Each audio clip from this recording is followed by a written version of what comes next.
is empty. He keeps. He's got the angle. He's got the power out of the score. Welcome to Sikkim 365 Radio. Joe Urban is the running back, and the ball is dropped. It's still loose. It's rolling in the end zone. Touchdown, Cowboys, as they pounce it. Sikkim 365 Radio is presented by IdealMRI.com. High-quality MRIs for $497 or less. IdealMRI.com. Your health is important, so is your budget. Tyree. Here's Tyree with a lane. Tyree! Whoa! Can he get there? Tyree at the 30, 20, 10, touchdown, Notre Dame! Woo! 98 big ones! The 3 o'clock hour is sponsored by Waco Custom Marketplace. Meats, sweets, Texas treats, and a cut above the rest. 425 Lake Air Drive, Waco. On 1st and 10 off the play fake. Elliott wants a deep shot, middle of the field. He's got it. CeeDee Lamb going to be just short of the goal line. Now here's David Smoak, Paul Catalina, and Craig Smoak. All right, here we go this Thursday afternoon on 365 on YouTube and Sikkim 365 Radio. In the background today, Armstrong, Sims, Jack McKenzie. Paul Catalina to my left, Craig Smoak to my right. The Smoak family, for the next 2 hours and 55 minutes, even with an opinion or two that you may not like, will keep you peaceful. Will keep you in a good mood. And then the last 5 minutes we have no control over, Mr. Hateful to my left and his top fives. That have actually, no, it is true. I mean, I went over a few of them, the older versions, and you hate Christmas. You don't think there's a Santa Claus. Not true. You hate parades. Yes, that's true. Fireworks. Yes. Floats.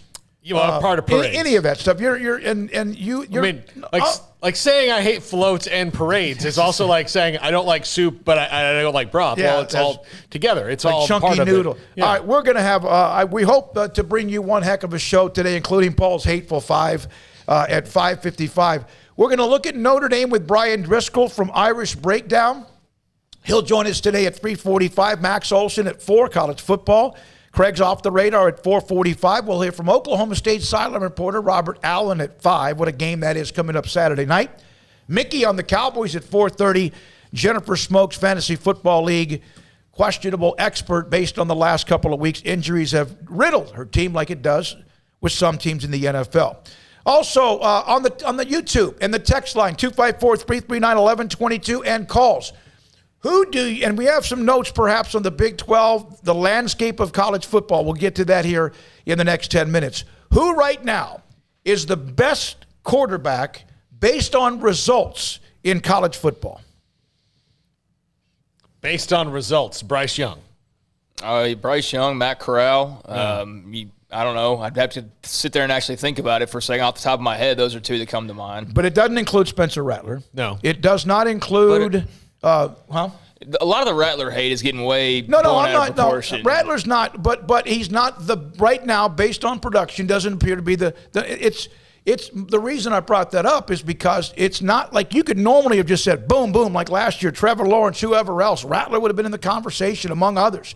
But it's right now. There were a lot of guys that you appeared to maybe see as quarterbacks that could be racing for a Heisman Trophy, and it kind of seems like right now that's kind of, in some cases, has been in neutral. Yeah, I mean, for Spencer Rattler, at least, he's got no O-line, so he doesn't have much of a hope to dazzle with his arm when you can't block anybody and you can't run the football, and, you allow a team like West Virginia to basically just run to your backfield over and over again. So, Spencer Rattler got booed at home, last week. Won't have that opportunity this week, which maybe makes him play a lot better, not having the home crowd going against you. But, yeah, he's been ailed by the fact that their O-line's not very good, and they therefore can't run the ball. And then, Clemson kind of surprised. I think it's obviously surprising that they're in the position that they're in. You'd think that DJ would be like right up there at the top of the Heisman contenders or what have you. Also no O-line. Also no O-line though, and so yeah, there's teams that have issues like that. It's hurting them right now. But yeah, Bryce Young, Matt Corral. I mean, Matt Corral's stats by the end of the year are going to be like the old Baylor quarterbacks type stats. Yeah. They're going to be ridiculous. And maybe he'll get more credit for them because he plays in the SEC. And I don't mean that flippant, but it's true. Like a lot of the Baylor quarterbacks, when they were running that offense, they got dismissed. RG3 did not, but he was the first one. So it was like, oh, man. But then when Seth Russell and Bryce Petty and Nick Florence and all these guys, then it sort of became like, oh, well, that's the offense that they run. Yep. And so that's not happening for Ole Miss right now. And plus they play in the SEC. So he can say, oh, well, I'm doing it against defenses that are, more legitimate. So, yeah, those two, and there's probably one or two that we're missing. Well, a lot of things that can get disguised for quarterbacks when you try to assess them over the years. And remember, I think people like to kind of compare quarterbacks the same way through levels. Look, in the NFL, if you've got a good offensive line, there's a good chance you're going to have that good offensive line for 7 years because you're going to lock them up and they're going to be there. Well, in college football, maybe not 7. I think. The Cowboys have been able to keep pretty much theirs together. If you have it really good, you can have it. Yeah. You're not going to lose. You're not going to lose 4 guys at once unless you want to. Yeah. But in college football, you can lose 4 starters in 1 year because they're all seniors. You can't keep them. So that's kind of what's happened with Oklahoma, who's had a really great offensive line for a good long while. They lost a lot of experience all at once. The same thing with Clemson. And I'll give you an example from the distant past. The 2001 Miami team was one of the best teams in college football history, player for player. Maybe the best. I mean, they're in the top 3 or 4 discussion, maybe 1 or 2. Okay, do you know who the worst player on that team was? The worst actual player that was a starter on that team? No.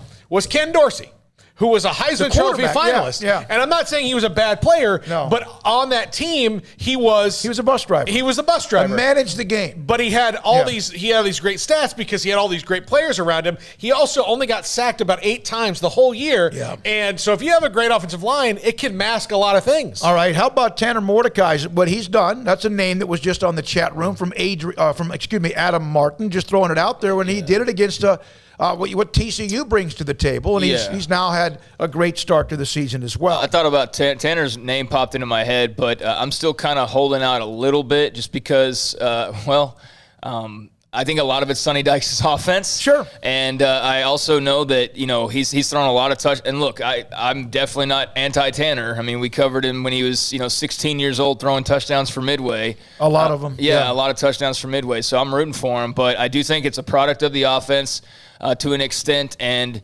also he's had some big games, but he's had some games where you got to be careful. Like the moment you get a little too high on him, he'll turn around and throw 3 interceptions, and which he did against TCU, but they survived. Yeah, so he's not quite there for me just yet, but he's not far off either. Like if he keeps doing what he's doing, then he's definitely gonna be in the conversation. Here is one from Jeff. We have to read this. We know Paul hates puppies. You heard it here first. No, one thing you can guarantee: kittens, though. Yes, for sure. Yeah, I do not hate puppies. Okay, all right. Well, that's who knows? You can make your own opinions out of it. Do you know the last time that Baylor won back-to-back games against teams ranked in the top 20? Well, it's been 6 years since they won a top 25 game, so I can't even imagine. Paul? Kansas State? Back-to-back top 20 wins. 1974. Oh, wow. So I went back and looked at 1974. This was in the football notes that they do. The Athletic Communications does a great job. They opened up with a loss to number 1 Oklahoma. Then lost to Missouri, but then beat Oklahoma State. They were ranked 12th. Played Florida State, beat them 21-17 for whatever reason. That's right before, that was in Florida State, was in that kind of that little, back and forth of trying to figure out who they were. Mm-hmm. Beat Arkansas, 14th in the country, but it wasn't back-to-back because Florida State was between. Beat A&M, lost to A&M, beat TCU, and then beat number 12 Texas and number 20 Texas Tech. That year, they beat number 12, 14, 12, 20. They got smacked by number 7 Penn State in the Cotton Bowl, but lost to number 1 Oklahoma. They played a hell of a schedule. That's the last time they won back-to-back games against teams in the top 20. That's incredible.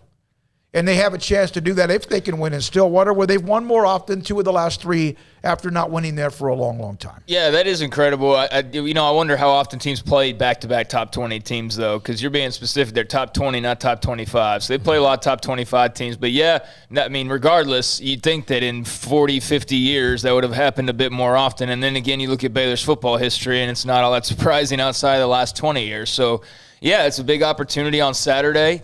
There's only 3 unbeaten teams left in the Big 12, and 2 of them are playing. The other one's Oklahoma, and they have to play the bugaboo that has been Kansas State for them, although I think Oklahoma wins this game on Saturday. But, shoot, man, I mean, K-State, like I said, they've been their Wolfsbane, and that's going to be tough for OU to win, especially if they can't run the football, and K-State's pretty good about stopping the run. So that's going to be tough. But, yeah, Oklahoma State and Baylor, it's a very interesting game. A lot to like about what's starting to happen for Oklahoma State with some receivers like Tay Martin coming back. Obviously got a really good running back. Spencer Sanders just had his best game.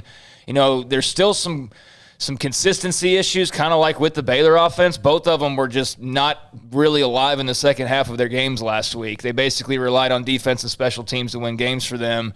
And defense has been Oklahoma State's calling card. You can argue that Baylor's been a bit of a mixture. They've won by special teams. They've won with offense. They've won with defense.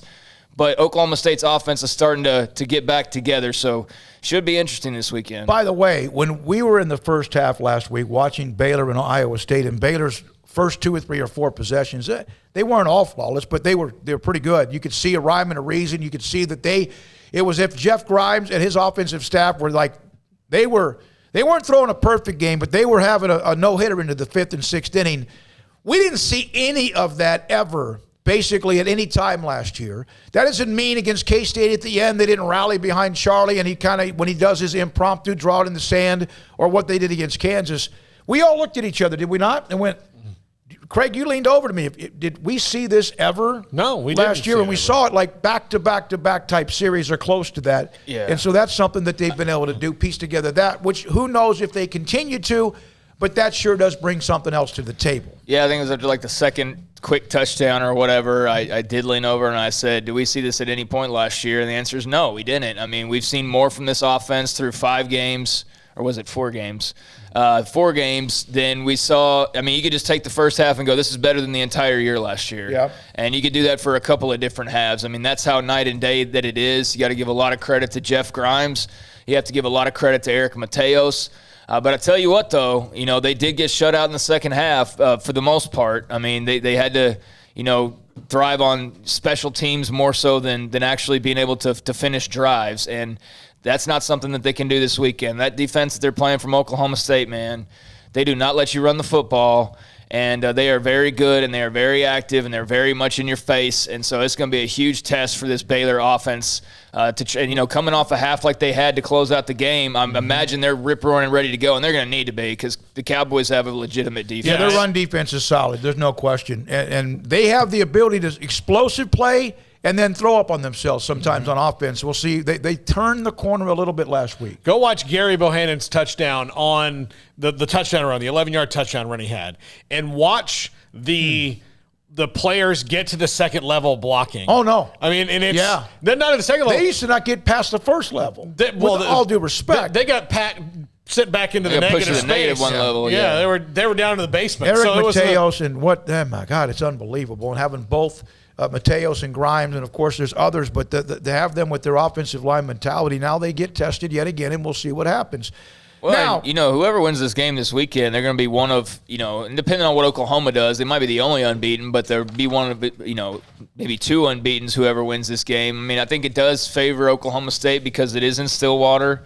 I do think that matters to an extent, but I think these teams are pretty even. Like when you match them up, Baylor has some strengths that are better. Oklahoma State has some strengths that are slightly better. Both have warts, but I think it's going to be a knockdown, drag-out type of a physical football game, and whoever wins is going to be, especially Baylor, right in the drive. You have Iowa State out of the way and a win in Stillwater potentially. No. 2 teams at the top. If you looked at the Big 12 before the season and it had 3 sections, would have like Oklahoma, Iowa State probably in section 1A, and then there's a handful with Oklahoma State. You could have put probably TCU in there, and then the possibility of UT in that next one, and then and that would give you 2 remember they used to do this. You kind of had. They do this in basketball. You have these certain wins in quadrants or whatever, and that would give them a couple of high quadrants in the Big 12. Now, you want me guys to get into Chapter 2 now with the Big 12 and what is some of what's smoking, or do you want me to do it in the next segment? Let's do it. Let's take these 3 calls and do it in the next segment. We'll take 3 calls and then just kind of an update. It's been quiet for about a week in the Big 12 when it comes to the future and how things could get to certain levels of either 12, 14, 16. That's going to be in the next segment. We'll have that for you, Paul. Okay, let's go to Jeff in Mexico. You're on the Bet US caller line. Thanks for your call. Hey, roll tide, guys. You too. Roll tide. Hey, my question is, and I was thinking about this since your show yesterday. You guys were talking about the National Labor Relationship Board and that, about players being considered employees. But my problem with that is it's not the schools that are paying the players in the NIL, it's other businesses. So that would kind of make them subcontractors, wouldn't it? So why would the schools be making them employees if other people are paying them?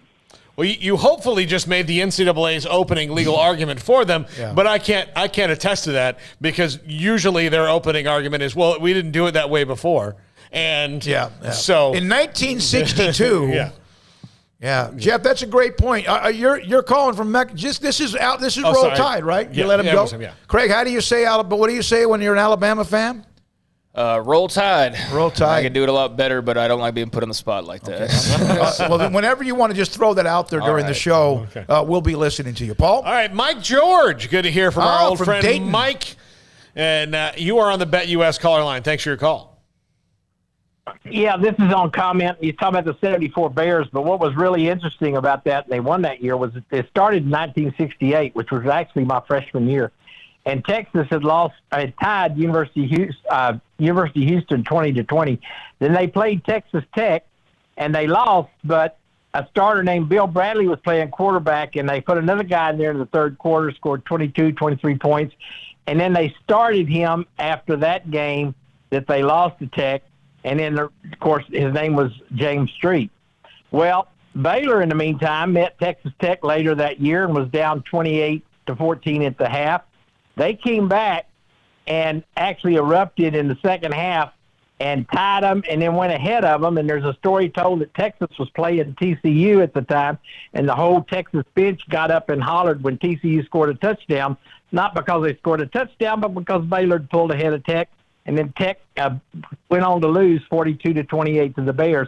And that put Texas in the Cotton Bowl. And they were there for 6 years until that 74 season when, yes, Baylor knocked off Texas, but Texas would return the favor and knock off the Aggies, who had beat Baylor 20-0, that put Baylor in the Cotton Bowl in 74. You know, you and I know you send me texts sometimes directly. You also are on the chat room. You're the best at the knowledge and history.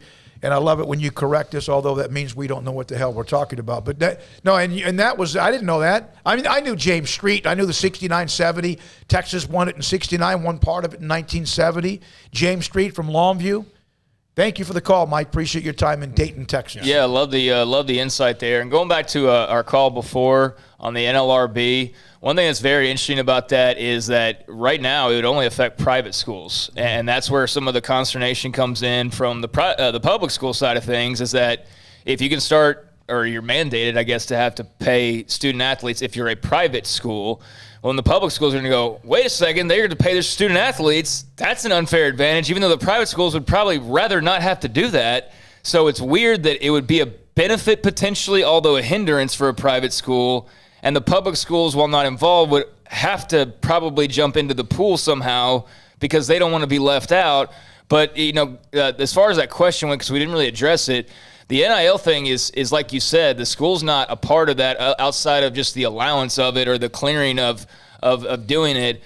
And so that's just basically the athlete, once they get clearance and whatever business it is that's wanting to work with them. This would be the universities themselves treating the student athletes, which would be a term that goes away entirely because apparently people think that's offensive.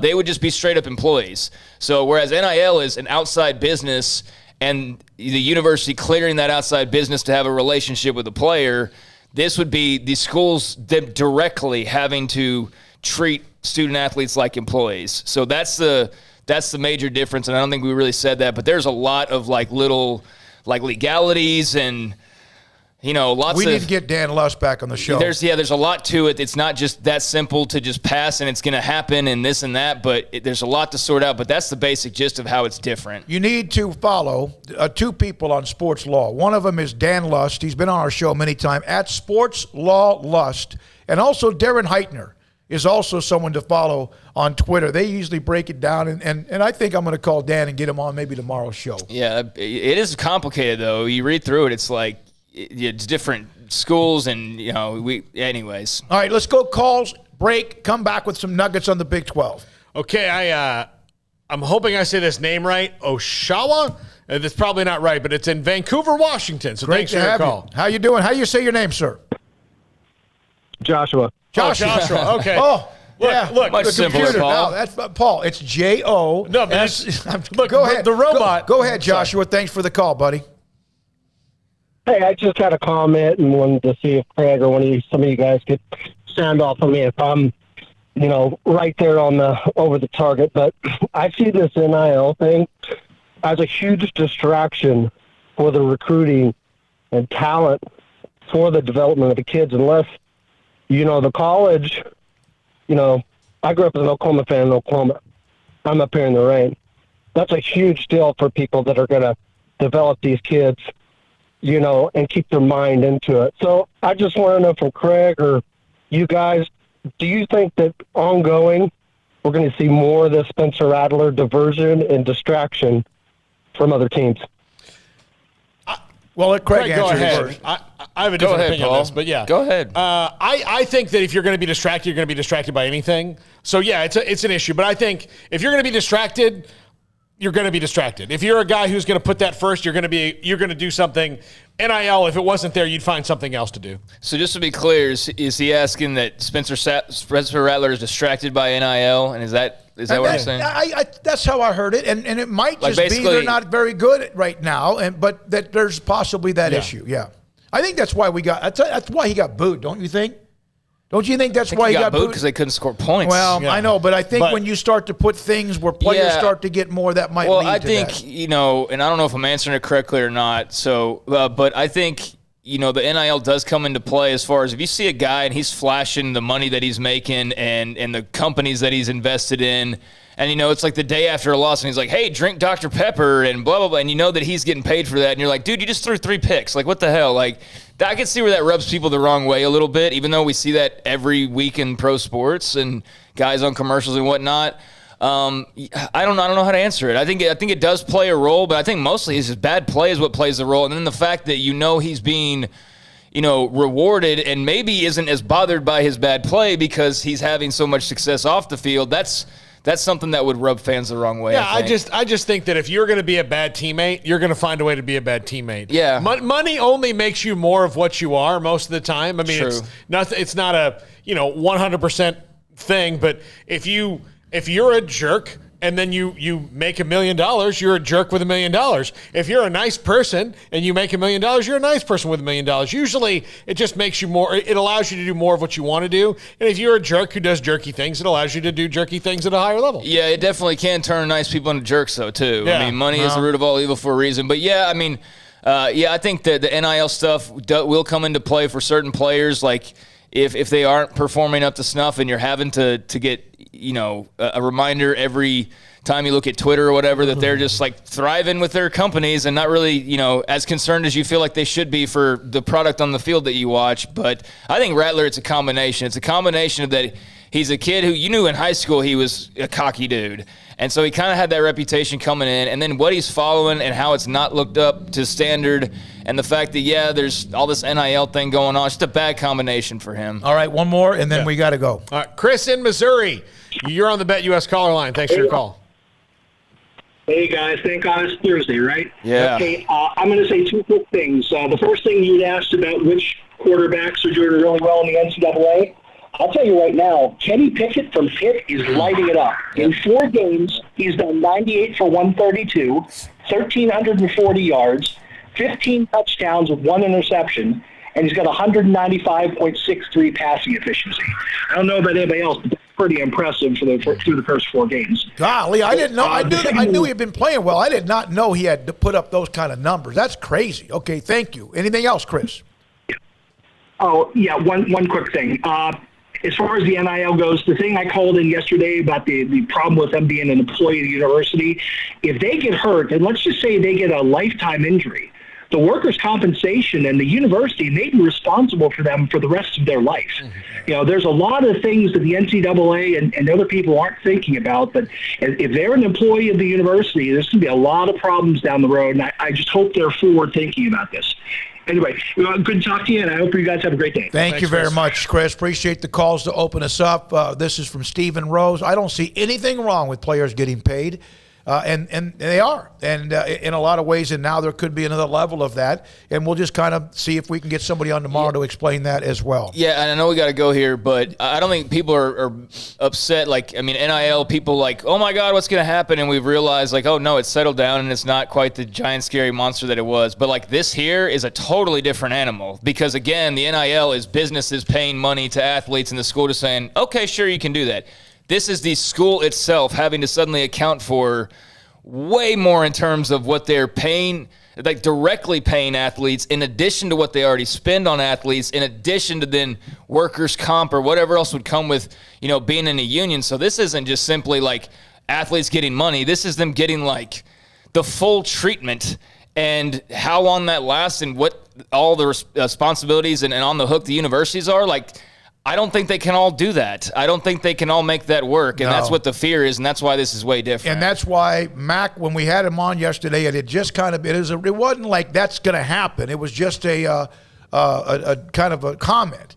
So what was it? Not a ruling. What was it actually? The terminology? It was an opinion. It was an opinion about it. But for example, if you don't like the way that your team travels, you could suddenly get together and unionize and demand that you get better charter flights. I think most college teams travel pretty well, but you could argue over the food that you receive. You could, anything that a union, wants to rally around, the food you get, the hours you have, the travel that you get, the hotels you stay in, all of that would be up to the college athletes to basically bargain with their schools. And if you think that's a great thing, that's great, but I don't know. I think that could get pretty messy. From Tony, who's going to be on with us tomorrow, Tony Altamore, with the stats and graphics and all he does in knowing college football, he's wrong. They are thinking about injury comp. That's the driving force in a lot of ways. Remember that the Leinart family wrote a $1 million check for Matt to play his senior year with insurance protection. Good to come from means, but most don't have that luxury. When we come back, a couple of notes about the Big 12 and possibly Chapter 2 or 12 or 14 or 16 and how all that goes together. Sikkim 365 Radio. Don Humidor and Coffee Beans. Let me tell you, I can 48-foot walk in Humidor, all the great brands of cigars all over the country and the world. If there's a great cigar, they'll have it. And if they don't, they'll find it. Carol, Ashley, and Cheyenne are amazing at always staying ahead of the curve when it comes to the cigar business. Cigar Aficionado is the name of a magazine. They could easily be the editors, the writers, the columnists, and everything else in between. But there's also something that is really kind of hit. They have CBD products as well. And one of them is Vita Dreams. If you toss and turn at night, you struggle going to sleep at night, sometimes because of what you have the next morning, sometimes because so much is on your mind from right now. Vita Dreams can allow you to maybe relax just a little bit more, fall asleep, and not toss and turn for 15 to 30 to 45 or maybe 2 hours. It's Vita Dreams. Ask them about it. And they have fresh ground coffee beans. Their best flavor, or the one that's the most favorite, is called the Cowboy. It's Don Humidor in the Town West Shopping Center, Valley Mills in Waco. The 2021 Ram brand just received first place in the prestigious J.D. Power's Initial Quality Study. The Dodge brand finished second to Ram, and the 2021 Jeep Gladiator is first among all midsize trucks. Quality and Ram Power Days, only at Allen Samuels, 201 West Loop 340. Come by, let's be friends.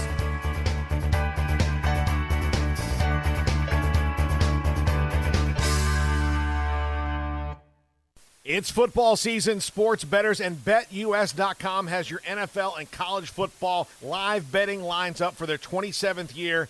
Why BetUS.com? Well, they're the 3-decade leader, and you can join now for a 125% bonus on promo code SICK'EM125 with cash, or a 200% bonus on crypto with SICK'EM200. The 3-decade leader with action on every sport across the world. We can pretty much guarantee that they've got your game at BetUS.com. Use promo code SICK'EM125 or SICK'EM200. Let Camille Johnson Realtors guide you seamlessly through the process of buying your dream home or selling your current one. Commercial, farm and ranch, or residential, Camille Johnson Realtors can smoothly and successfully lead you through any transaction. With a team of 28 experienced agents who are excited about serving you, Camille Johnson Realtors services the entire greater Waco area. If you're in the market to buy or sell, contact Camille Johnson Realtors, 104 Midway Center in Woodway, or find them online at www.camillejohnson.com. Camille Johnson Realtors, elegant, charming, warm. Welcome home. For a limited time, refinance your vehicle and have 90 days with zero payments. Only at Genco FCU. Refinancing lowers your rate and you pay less for your car. You can't pass on rates as low as 1.75% for 48 months. Apply online today. Annual percentage rate subject to change without notice. Subject to credit approval, membership eligibility, and loan policies. Go to GencoFCU.org. NCUA Equal Housing Lender. My money, my future, my credit union. Genco. Three Nations Brewing Company has 16 different beers on draft with a new beer every Friday. It also offers 2 air-conditioned tap rooms, a large indoor beer hall, a second-floor mezzanine offering a great overview of the brewing company and equipment and patio where you can relax under the shade. Plus, you can now experience the new Three Nations Beer Garden Grill on our shaded patio with socially distanced seating for your enjoyment. Grab a cold beer and enjoy a bite from our freshly prepared and delicious menu. Street tacos, quesadillas, freshly cooked burgers and dogs and veggie burgers too. State Fair tornado fries, nachos, and so much more, all prepared and cooked on site. So come visit the award-winning Three Nations Brewing Company on East Vandergrift off I-35 in Carrollton.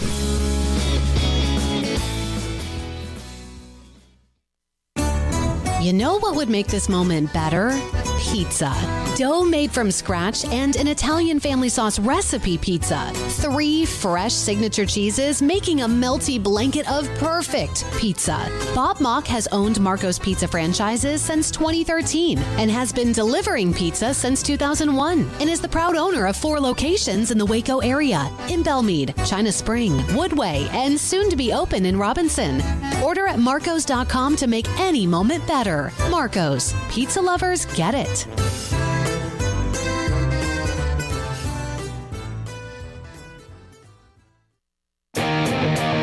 Welcome back to Sick'em 365 Radio. Call us on the BetUS hotline, 254-339-1122. All right, so we know that the Pac-12 is closing in on a new TV deal. We know that the college football playoff expansion is right now kind of been pushed back a little bit. It's in neutral, I think is the best way to put it, whatever words you want to use. And everything that is happening with the Big 12 going forward, we know Texas and Oklahoma are leaving. We know who's coming in, UCF, Houston, Cincinnati, and Brigham Young. Everything from this point forward that the Big 12 wants to do or can do is contingent on 2 things. The Pac-12 and their new TV deal and what they find and what it is.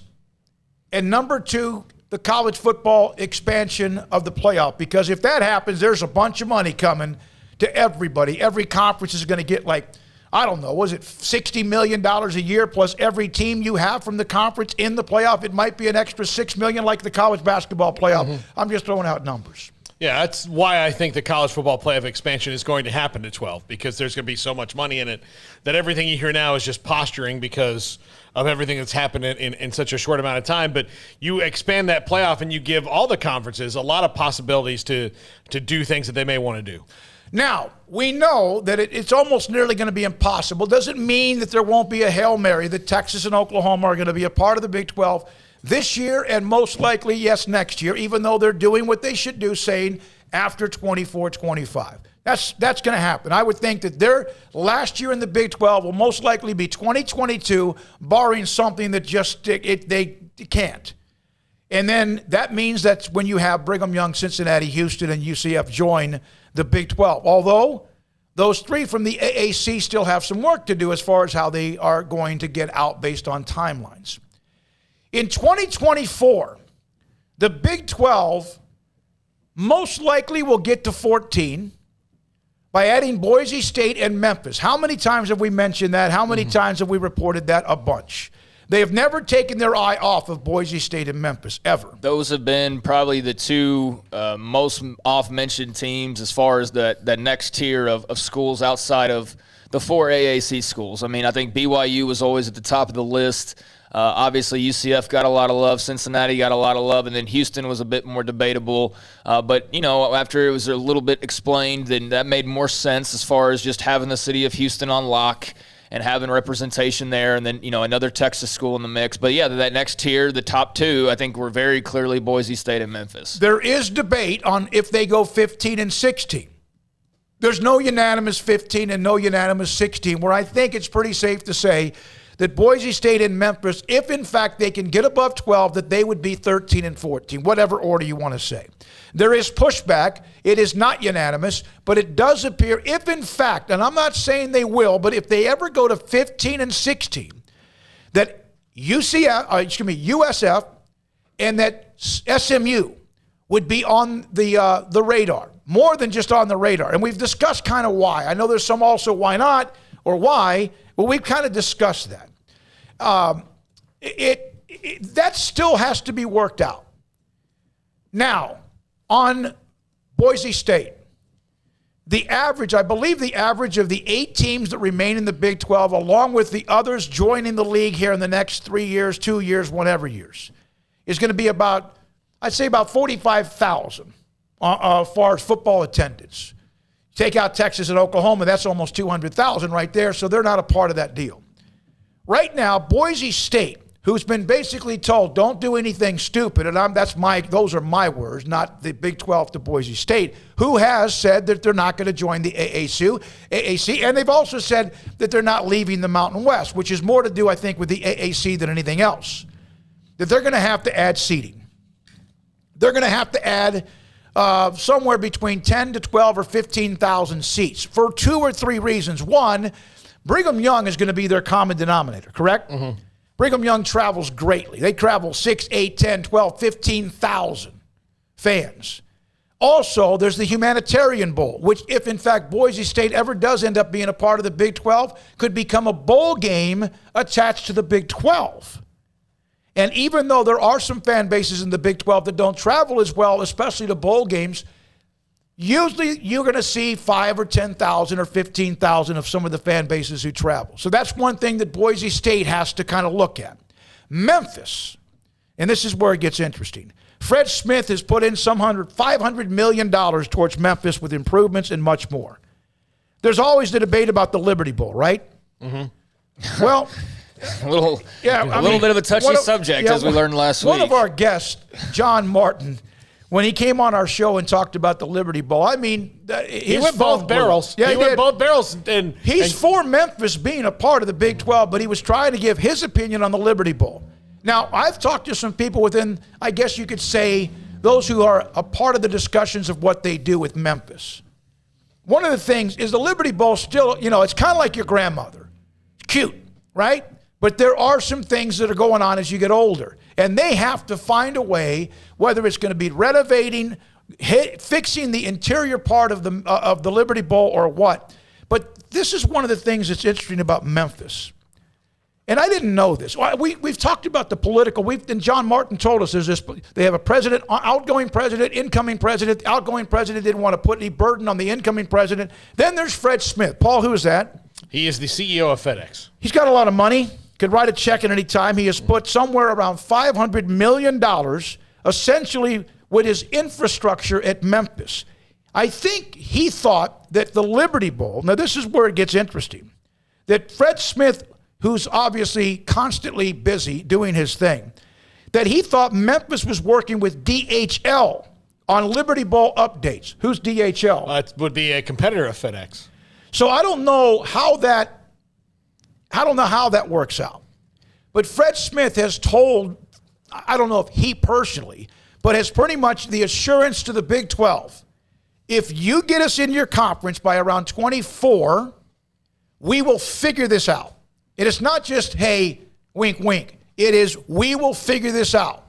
FedEx, DHL, who knows? That they will figure it out when it comes to the Liberty Bowl and how Memphis raises the level of where they play their football games. And by the way, Fred Smith, in case you watch this, I love your company and everything about it. Please sponsor our show. Castaway's the best movie of all time. He has a lot of clout. Yeah, I don't want to compare him to what Tillman Fertitta is to Houston. I don't know that he might not even be on the same planet. Those guys have all the money that none of us ever have.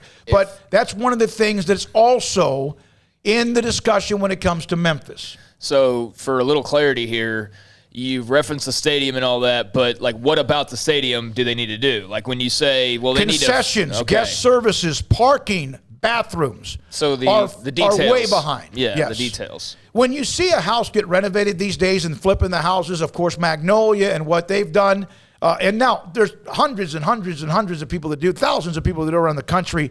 Sometimes you only see on the outside what they do. It used to be an old red brick, you know.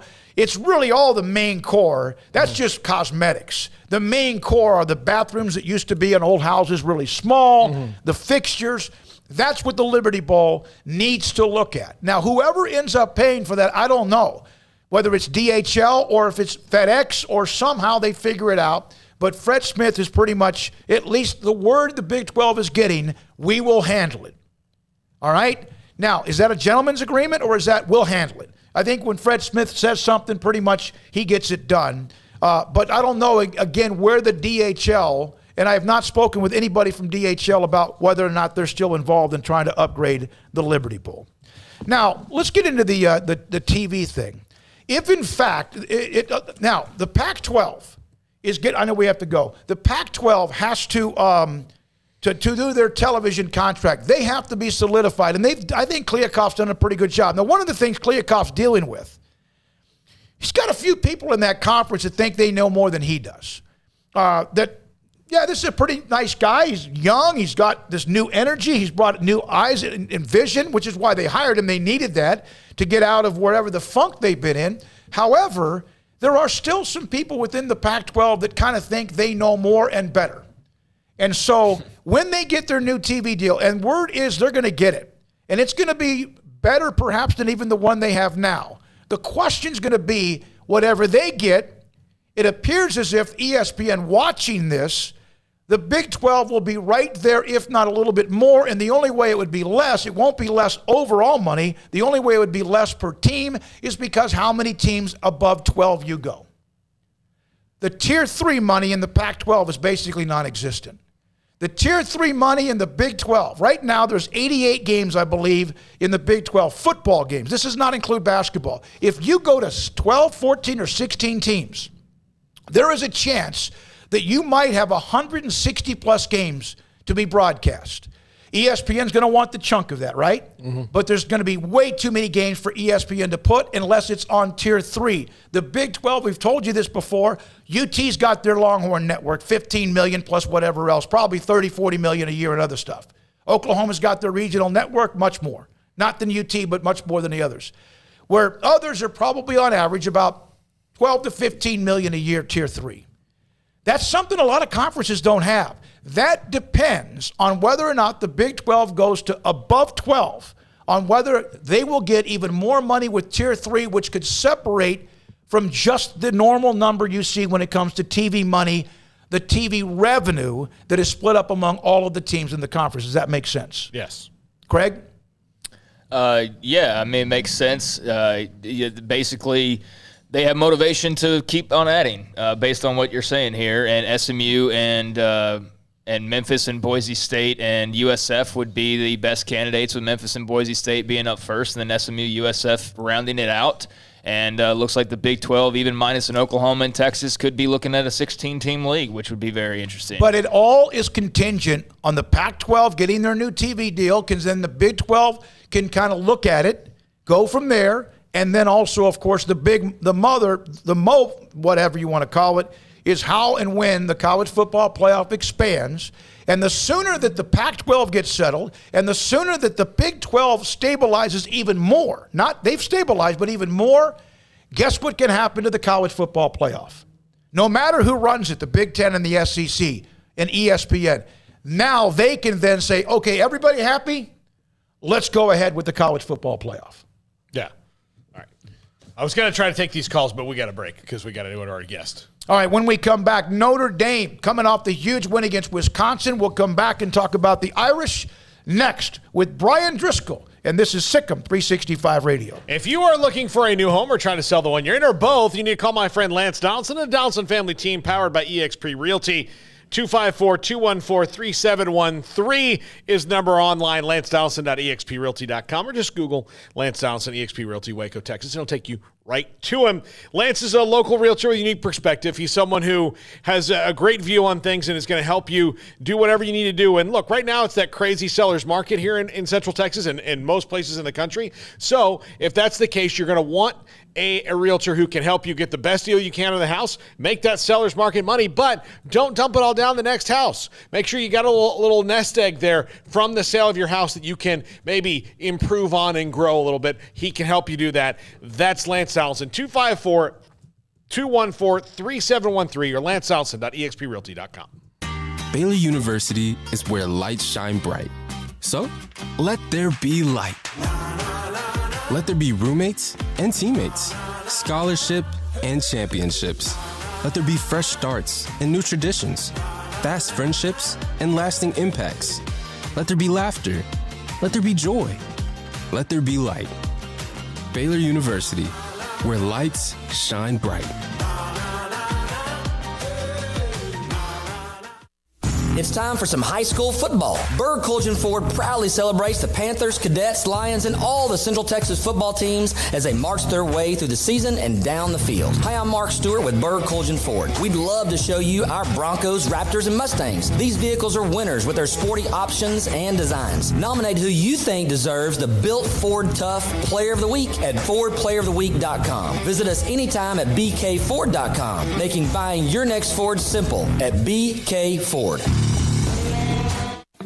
Born in Waco, Brotherwell Brewing exists to serve the Central Texas community with locally crafted beer of the highest quality. They want to bring Central Texas closer to the brewing experience so everyone can enjoy well-made beer as much as they do. For 2.5 years, they've been bringing high-quality beer to Central Texas at their location on Bridge Street in East Waco. Brotherwell Brewing believes in community and bringing people together to enjoy products made in their community. So for your game day, whether it's a tailgate or at home, stop by Brotherwell Brewing for high-quality craft beer made right here in Central Texas, 400 East Bridge Street, and check them out online at brotherwell.com.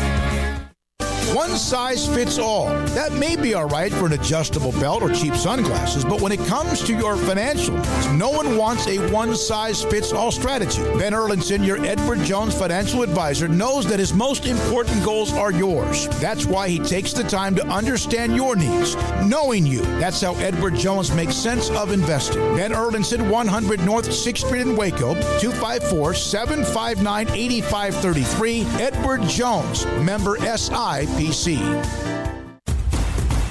Hey, this is Bryce Petty, former starting quarterback and two-time Big 12 champion, and I know firsthand the importance of being in top shape both on and off the field. So listen up, men. If you're feeling beat down day in and day out and looking for that high-performance edge that separates the men from the boys, then look no further than the Petty Clinic Low T in Waco. Petty Clinic is a comprehensive men's healthcare clinic with an atmosphere catering to men. Board-certified Dr. Kent Petty has a special interest in offering the highest quality medical care to men of all ages. Some of the services offered include screening and treatment for low testosterone or thyroid, infertility, high blood pressure, diabetes, high cholesterol, sleep apnea, while offering comprehensive wellness exams and complete men's health lab panels. High performance men, remember, it's not just a Petty thing. This is Bryce Petty, encouraging you to reach out and Google search Petty Clinic Low T or go to pettycliniclowt.com and get your complimentary lab screening today. Baylor Scott and White, Southwest Sports Medicine and Orthopedics, the team physicians for Baylor Athletics, diagnosing and treating all sports-related injuries, including concussions. These specialists also provide orthopedic services for athletes and non-athletes alike, whether it's knee or shoulder pain, hand or wrist injuries, orthopedic spine care, and even an arthritis and total joint clinic. Trust the doctors Baylor Athletics trusts. Baylor Scott and White, Southwest Sports Medicine and Orthopedics wants to get you back in the game.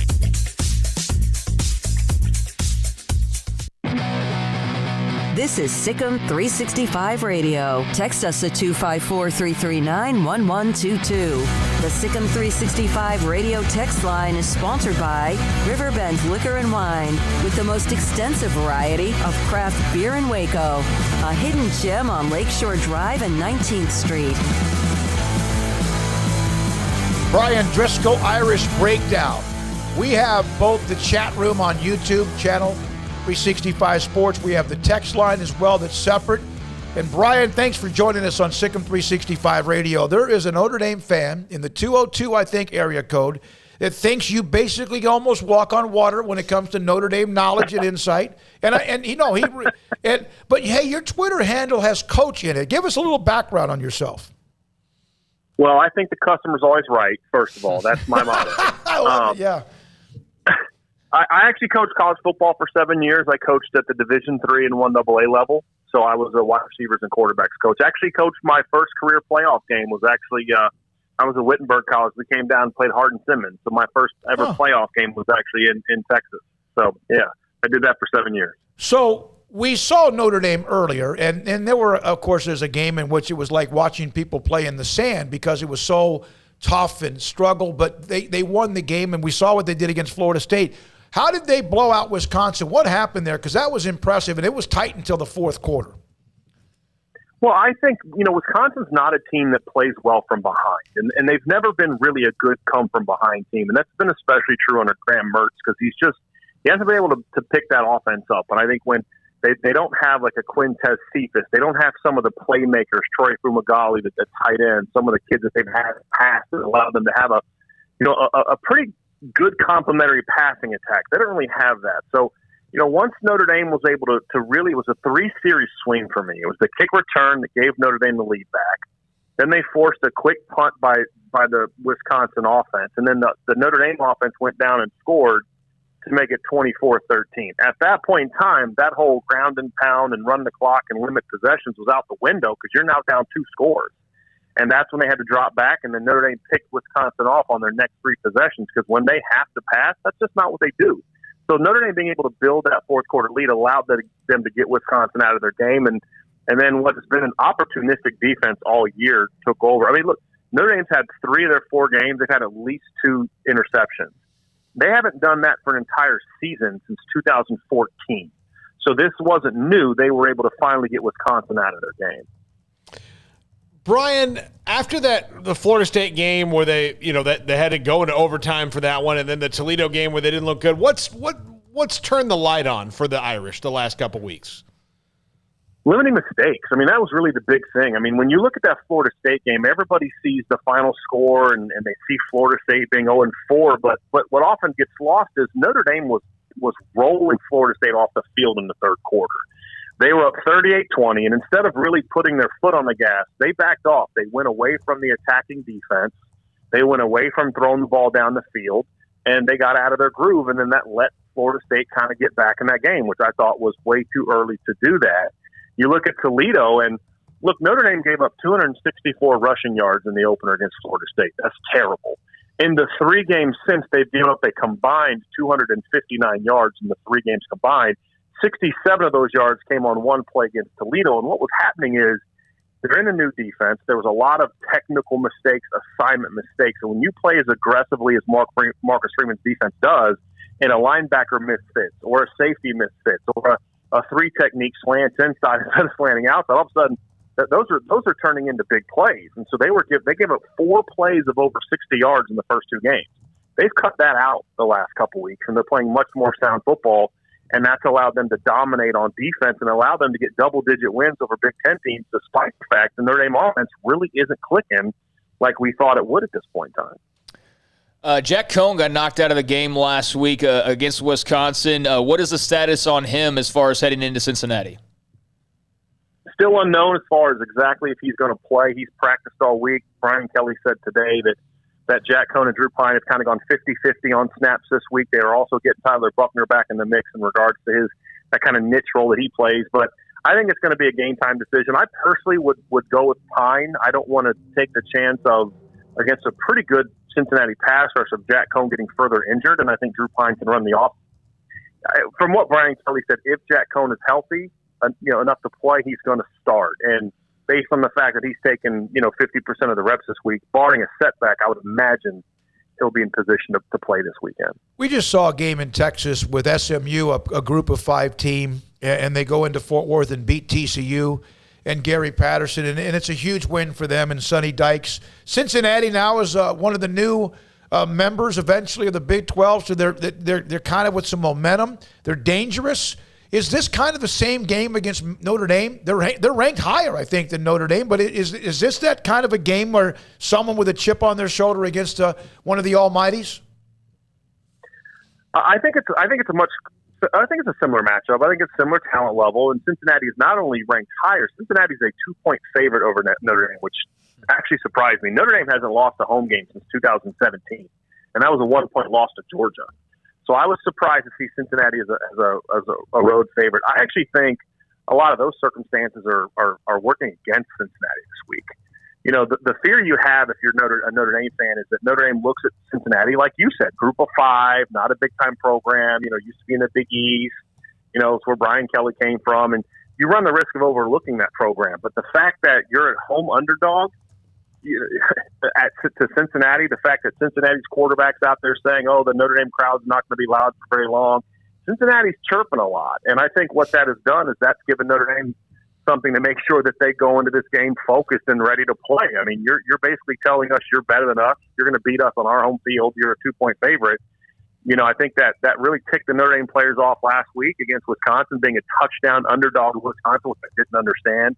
Now they're a home underdog to Cincinnati. Notre Dame is going to certainly bring their A game on Saturday. Now, will that be enough to beat Cincinnati? We'll find out. But I think this is going to be a very competitive matchup, and unless the Notre Dame offense can finally wake up, that's going to be the key for them. If the Notre Dame offense starts playing to its potential, you're going to see Notre Dame not only win this game, but you're going to see them go on a nice little run here.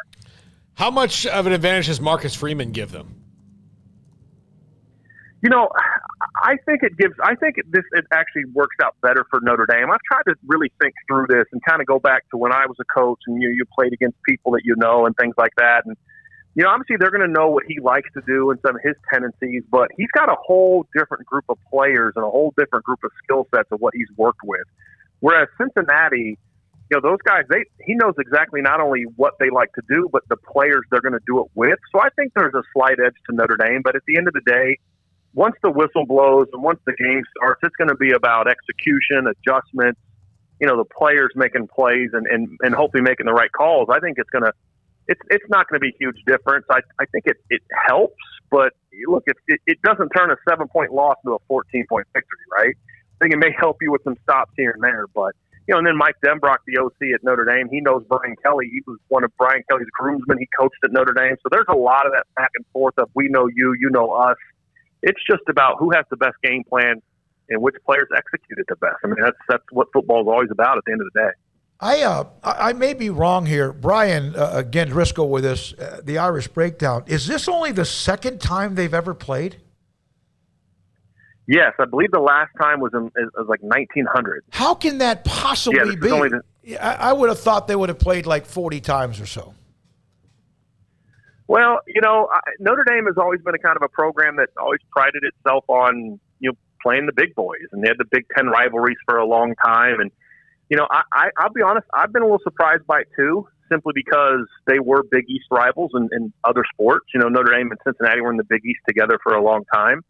It's a little surprising, but it's really never even been something that people mention. Mm-hmm. It's never been something like, gee, why haven't we played Cincinnati? I mean, right. It is a bit strange, but when Notre Dame plays local schools, I mean, they didn't start playing MAC schools really until kind of early Brian Kelly tenure. That's just something for whatever reason they never did. Yeah, I guess because of how good Cincinnati or how much better they've been lately, I would have thought. It makes sense because Notre Dame does play the national schedule as well. What was it like? It was Lambeau Field, right? Or no, Chicago. Was it Chicago? Soldier Field. How much fun was that? No, I'll be honest, it's kind of old hat now. I know that sounds terrible and spoiled and all that, but Notre Dame's played there before. They played against Miami in 2012. They play in NFL stadiums all the time.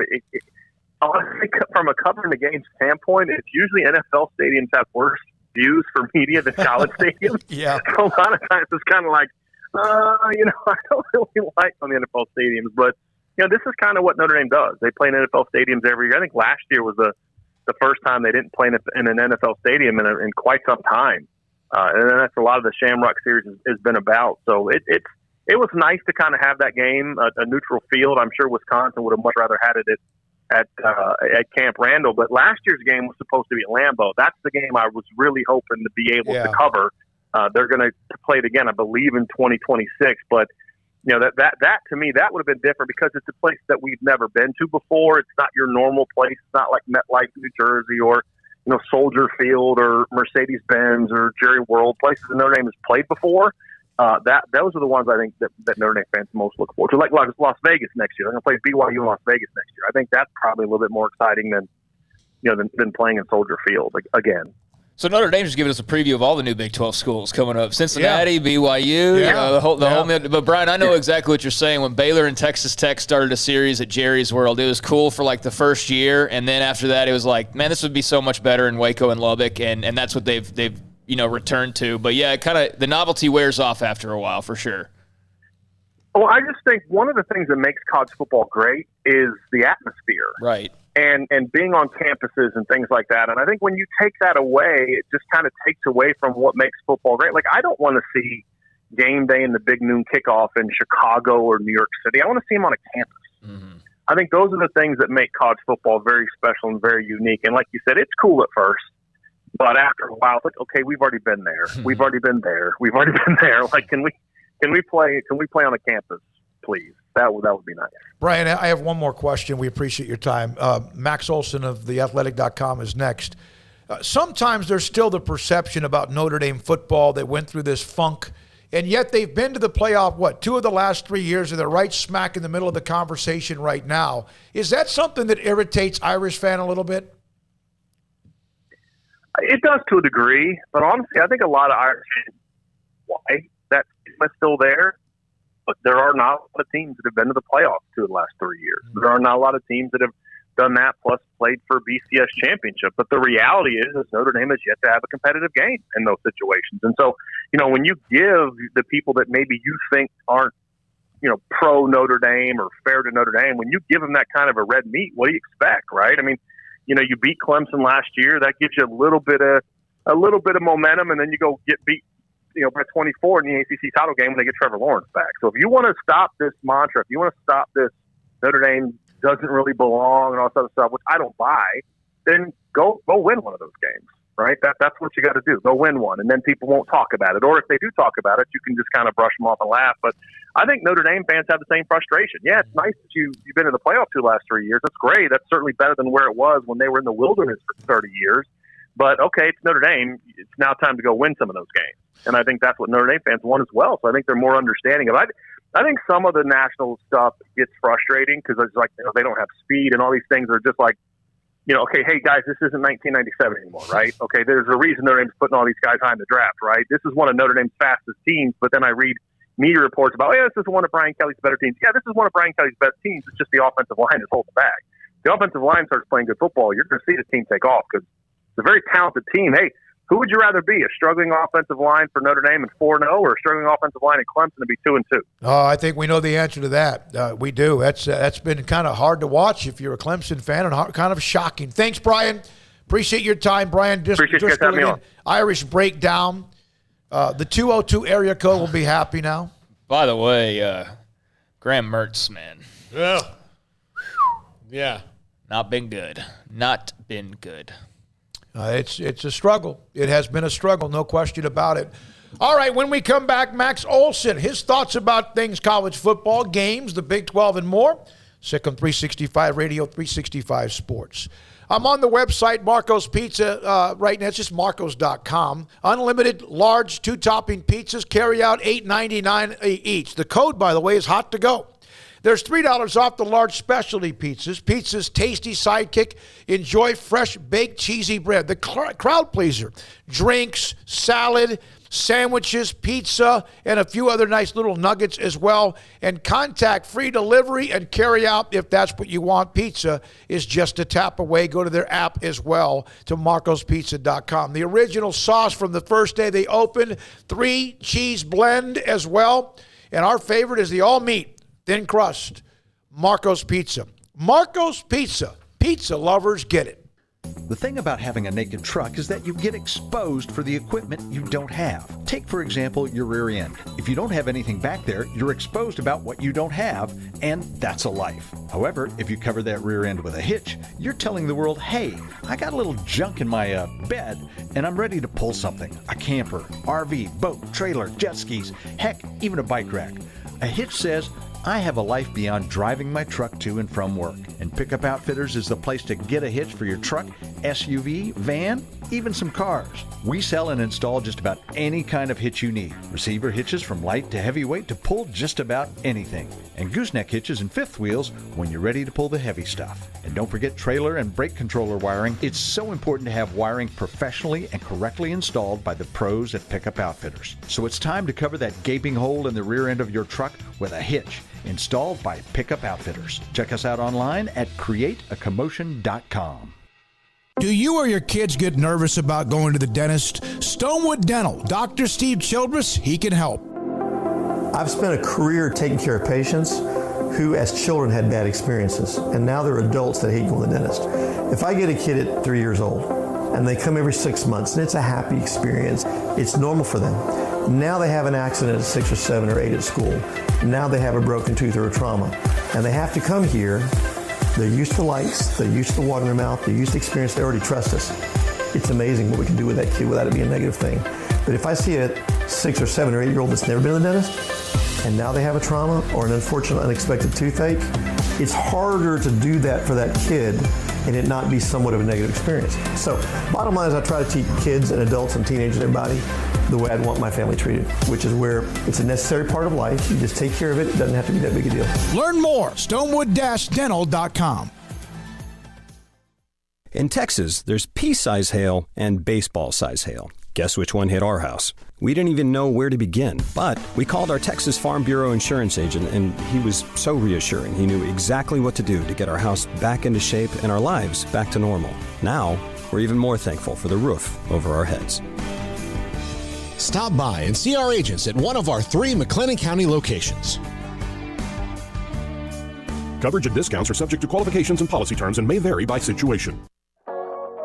Waco Regional Tennis and Fitness continues to add more weapons to your getting or staying in shape arsenal with 8 brand new treadmills ready for you to run or walk a mile or 2 or 10. And with the explosion of interest in pickleball with instructors Joe Rosa and Jody Thurman with more courts available. Waco Regional Tennis and Fitness with large flat screens stretched across the weight room with Wi-Fi available, their own app to enjoy news, business, weather, or sports. Everywhere you look, there's energy, passion, and commitment. New touchless water fountains outside of each locker room, and all the locker rooms with showers, sauna, and whirlpool.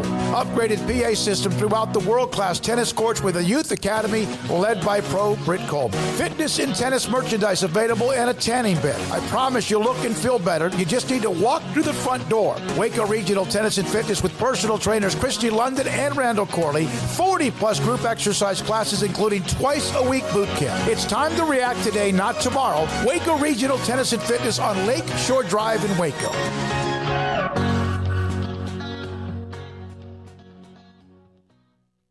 Escape the mundane with the responsive power and exhilarating agility of a new Cadillac from Richard Carr Cadillac. Smile behind the wheel again in the supercharged sophistication of a CT4 or CT5 sedan, or the sporty and spacious XT4, XT5, or XT6 lineup of SUVs. Starting at only $33,395, the Cadillac of your dreams is waiting now at an affordable price at Richard Carr. Test drive from the expansive selection at Richard Carr Cadillac, or let us bring a test drive to you. Go to richardcarcadillac.com to schedule a test drive today.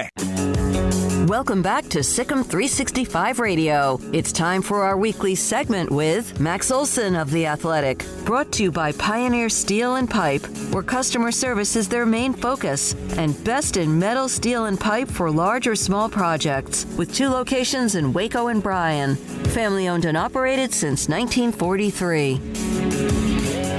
Deep ball from Jefferson. Got him in stride.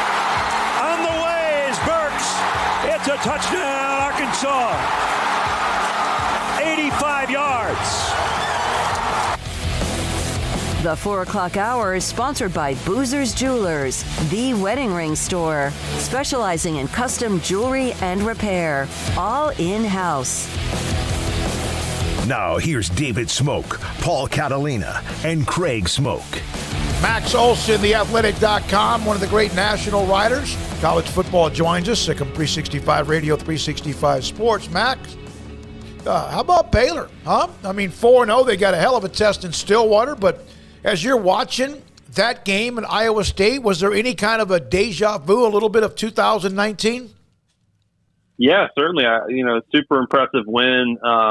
It's really, and certainly the thing that's so impressive in that one, especially when a lot of these Big 12 games are going to feel pretty 50-50 and come down to final possessions and all that stuff. I thought the special teams, and that the run back by Ebner there was just so huge, and really. A credit to the staff for winning in the third phase there. But, man, one of those things that really stands out to me just watching Baylor over these years,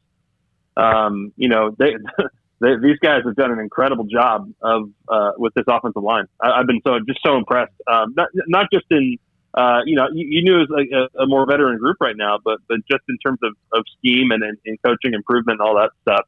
Just so impressed by how that group has stepped up here over the last 4 games here compared to where they were last year and even the year before. And, man, I'm a believer. I think this Baylor team's got a chance to, continue to really surprise people and can you win 8-9 games? And honestly, I think with the way the Big 12 is looking like, I think that puts you in the Big 12 race for sure. Mm-hmm.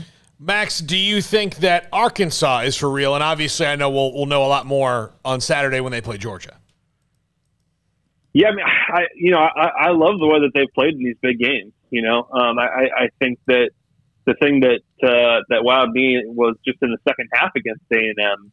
When you lose the quarterback, you lose Jefferson, and you knew that Malik Hornsby was not going to come in and throw the ball.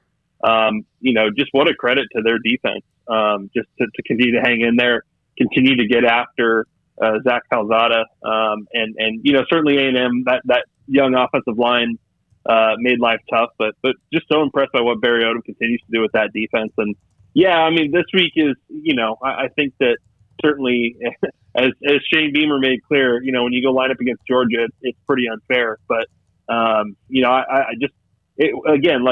Chad Morris really bottomed that thing out over his 2-year tenure there. And, as usual, that, Sam Pittman and his staff continue to really surprise people with just how quickly they're getting everyone bought in there and getting it turned around. Max, how much of a change do you see in Texas since the Casey Thompson move at quarterback? Obviously, just blew Tech right out of the water last week, and now a TCU team that's owned them, but Gary Patterson trying to serve up some motivation in the media after the SMU incident. I mean, it seems like the Frogs need a win. Texas, looking to cement their forward progress. I mean, what do you think of this matchup? Yeah, it's always a weird one when these two play, especially these last 2 games that they've played against each other. The one in Austin last year, really back and forth. A lot of weird stuff happened. The year before that, Ellinger throws a ton of picks. And Duggan, to his credit, has played well in these games against Texas these last couple of years. But, it's like in terms of with Texas, you feel like it's a little more glass half full than empty for sure after that kind of a performance. And, as much as they've got some flaws, you watch them play and you're like, man, okay. They've got a really good play caller. They've got a phenomenal running back. They've got some good pieces here, and certainly they've now got a quarterback who's pretty confident. And I think what they've kind of figured out in terms of their pistol offense. I think it's got some really nice balance to it. It's not going to be like that every week, obviously, but Tech was playing pretty good defense going into that one. So, I want to think Texas can win this one, but it's TCU, and TCU just always gets up for this one. So it's going to be a phenomenal game here. Certainly a weird week in Fort Worth after that last one, and TCU's man, they got whooped in that game by SMU. Like, they got to get a lot better this week. Nobody rallies paranoia like Gary Patterson. Yeah. I know you can't. Yeah. I can't. I know you. No, I'll just say, I mean, it's definitely a motivational tool that he's using. It always happens after a loss and right before a big game. It's not even deflection. It's just he knows they need a wake-up call ahead of Texas. Texas is playing well. TCU's coming off of getting embarrassed by SMU, and, he's going to use what ammo he has. At least that's the way I see it, Max. I mean, I think he's got a complaint to an extent, but I think it's more of a motivational thing. How do you see it? I think they just gave up 350 rushing yards in the game too. I mean, there's some stuff they got to go focus on getting fixed here, and especially with what Bijan Robinson and Roschon Johnson can do. I mean, I think it's I don't know. I mean, I've certainly the important thing is I'm glad Jerry Kill's okay. Yeah. I was sorry to see that, and glad he's back to work, and certainly that that part of it, that allegation after the game and stuff, you worry about that, but. The rest of it was just nuts to me. It really was. I mean, it's, I don't know. The flag planting thing, does that offend me? Not really. I mean, you probably should have waited a little later to do it, and not when everyone from TCU was still on the field, obviously. But that whole thing was just, and the conspiracy theory of it was planned, all that stuff, just wild to me, and really unnecessary. But certainly that rivalry has gotten really spicy now that Sonny Dykes has got them really good. Mm-hmm. Max Olson, theathletic.com, with us on Sikkim 365 Radio. Max, do you think that, the transfer portal, we're starting to see maybe the true effects of it in that there's not only parity across college football, that there's not really separation from the dominant teams to the middle of the pack anymore. That there's that window is getting a little bit smaller. Maybe this is a one-year phenomenon because of COVID, but are we seeing the true effects of the transfer portal right now? I think a little bit. I think for some teams, that have had holes and stuff like that this offseason, I think you've seen them do a good job of finding veterans. And I think the thing that people don't maybe totally understand about the portal thing, as much as you get so upset about the players going out, I think that the smart coaches have looked at it as an opportunity to say, you know what, we can bring some leadership onto our team through players in the portal. And a lot of times if you can add the right guys, not just as starters, but you've seen a lot of these schools that are succeeding right now. They've brought in guys from the portal that are captain level guys. I think that part of it has helped a lot. I think in terms of not just filling your positional needs, but maybe you've got a younger team, or maybe you need some guys that have real FBS, starting experience that can kind of help guide your other players in your position group. I think that part's been huge for these teams. And the thing that is a little scary though is that look, you watch Alabama now. And they've got a linebacker from Tennessee, and they got a wide receiver from Ohio State, and they're going to keep doing that too. I mean, they're going to keep adding really premium players every offseason to fill their needs.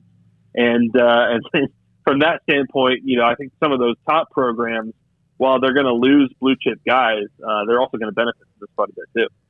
Max Olson with us, Sikkim 365 Radio, 365 Sports. So you have Cincinnati, Notre Dame as one of the better national games. There's a handful of others as well. Man, Notre Dame that was a great fourth quarter. They blew that game open with Wisconsin. Your thoughts about Cincinnati and what this could mean with them being a group of five for at least now until they join the Big 12?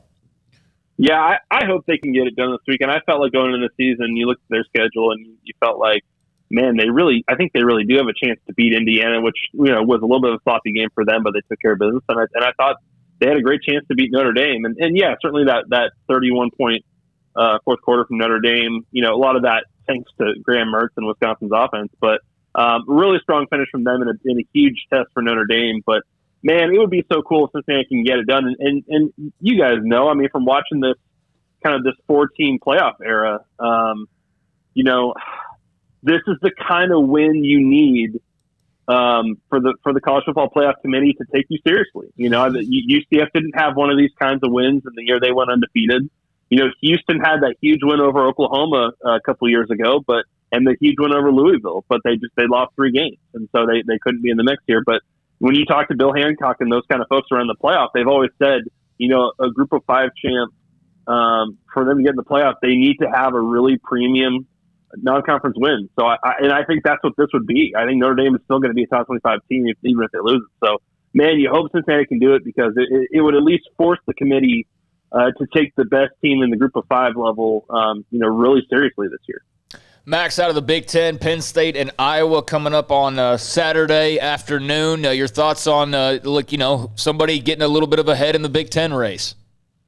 Yeah, I think that's an excellent matchup, and I think we're all still kind of trying to figure out, just how good is Ohio State and what are they going to be. Obviously, they went to they had to go with the freshman quarterback last week, in another non-con game.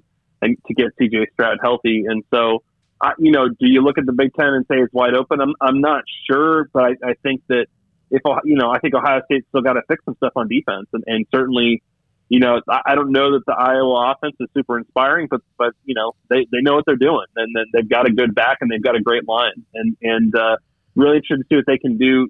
Certainly the thing that when Penn State played Wisconsin could not keep up with Jahan Dotson, on those deep shots and stuff. So interested to see if Iowa's defense can do that. But yeah, I think that is a huge game and definitely a tone setter in the Big Ten, especially with just how good Ohio State has looked at times and certainly how good Michigan's looked so far. Max, I want to do a little coach's hot seat check with you. Scott Frost. Why are you asking him and not me? How come you're not asking me? Yeah. Smokey, they're an 11.5-point favorite against Northwestern. Oh, there you go. God. There you go. They're not go capable of scoring 11, much less getting to beat somebody by 11. They're in the stretch here. They're in the critical stretch here where you've got Northwestern, you got Michigan next, and you've got people here starting to talk themselves into maybe they can beat Michigan, which they can't. But you've got some of these winnable games here. I think they got Purdue and Minnesota after that in some order. So this is the stretch. The November schedule is totally brutal, and so this is the stretch where do you blow it against Northwestern? Do you get blown up by Michigan? Do you lose one or two of these games that you were supposed to win? Because it's all about getting to 6 for this team. That's the expectation here, is getting to 6 and getting to a bowl, which they haven't done in a long time. And so this one this week is a must-win, and that's kind of since they blew it against Michigan State, they're going to have to find a way to beat a ranked team here on the schedule. Max, honestly, I was going to ask him one more on the coach's hot seat. Okay. Go ahead. Mike Norvell. Yeah, I mean, what do you do there? I think I think that punt.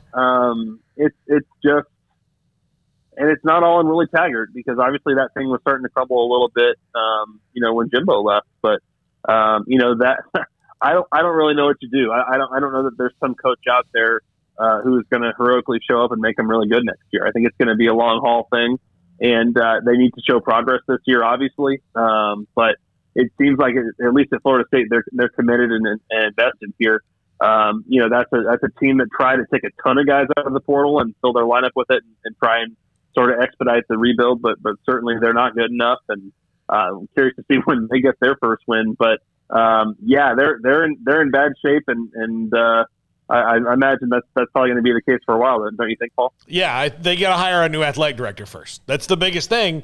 And until they do that, they're not really going to hire a coach that's going to be any good. And with Mike Norvell and Willie Taggart, it feels like the building was on fire, and then 2 guys in a row have started more fire. Like they're just, it's just how it goes. So between that and Miami, there's 2 jobs there that you just say, man, what kind of person has to come in there and get that right? Yeah. So, Max, I know we can't ask you about every game, but, man, there's a lot of good games this weekend. Leave you with Ole Miss, who has been lighting it up with Matt Corral and Jeff Lebby with, the offensive touch, along with Lane Kiffin having some say in it as well. I mean, they are firing on all cylinders offensively. But number 1, Bama in Tuscaloosa. Your thoughts on the Rebs and the Tide? Yeah, Bama's kind of the dream killer. That it's been fun to watch Ole Miss. I think their opening game against Louisville was a heck of a statement about just how good this offense can be, and they've looked really, really sharp. When Corral has played, they've been definitely a top 5 offense. Just in what we've seen so far. And you know what? They ran for a lot of yards and put up a lot of points on Bama last year. So it gives you a little hope that, man, maybe they can make this a 4-quarter game. And, Bama's, I guess, quote unquote, struggles with Florida give you that hope too. But super fun game in terms of setting the Heisman race here with Bryce Young versus Matt Corral. I imagine Bama would win it, but man, I mean, I think that there certainly haven't been very many teams that have figured out a way to beat Bama in the regular season. Ole Miss did it a few times with Freeze. I think, Ole Miss has got the right stuff, but I don't know if they got a good enough defense to make this that close. Matt Wells. I'm adding to what Paul was talking about with coaches on the hot seat. That would be a fun segment, just like throw out coaching names and barometer on the hot level. Yeah. But that one was pretty hot at the end of last year. And he dumped Yost and brought in Cumbie and got to stay. And so I thought they'd shown improvement up until last week. I didn't think they were going to get blown out like they did in Austin. And in this super competitive Big 12, they're going to have to find a way to steal some wins. And the Shuck collarbone injury is really bad luck too. So I'm sure there's going to be some pressure there, and they got to keep showing progress. Max Olson, thank you, Max. As always, Max Olson, theathletic.com, with us on Thursdays at 4 o'clock. We have Mickey Spagnola, then Craig's off the radar. Yeah, Texas Tech, they got Columbia back at quarterback now, and there's some injuries going around, like Taj Brooks is out now, although they've got SaRodorick Thompson coming back, and got a couple injuries on defense, including a starting safety who's got the best name, one of them in all of college football, right? Muddy Waters. You can't get much better than that, Marquise Muddy Waters, but he's out for the year now.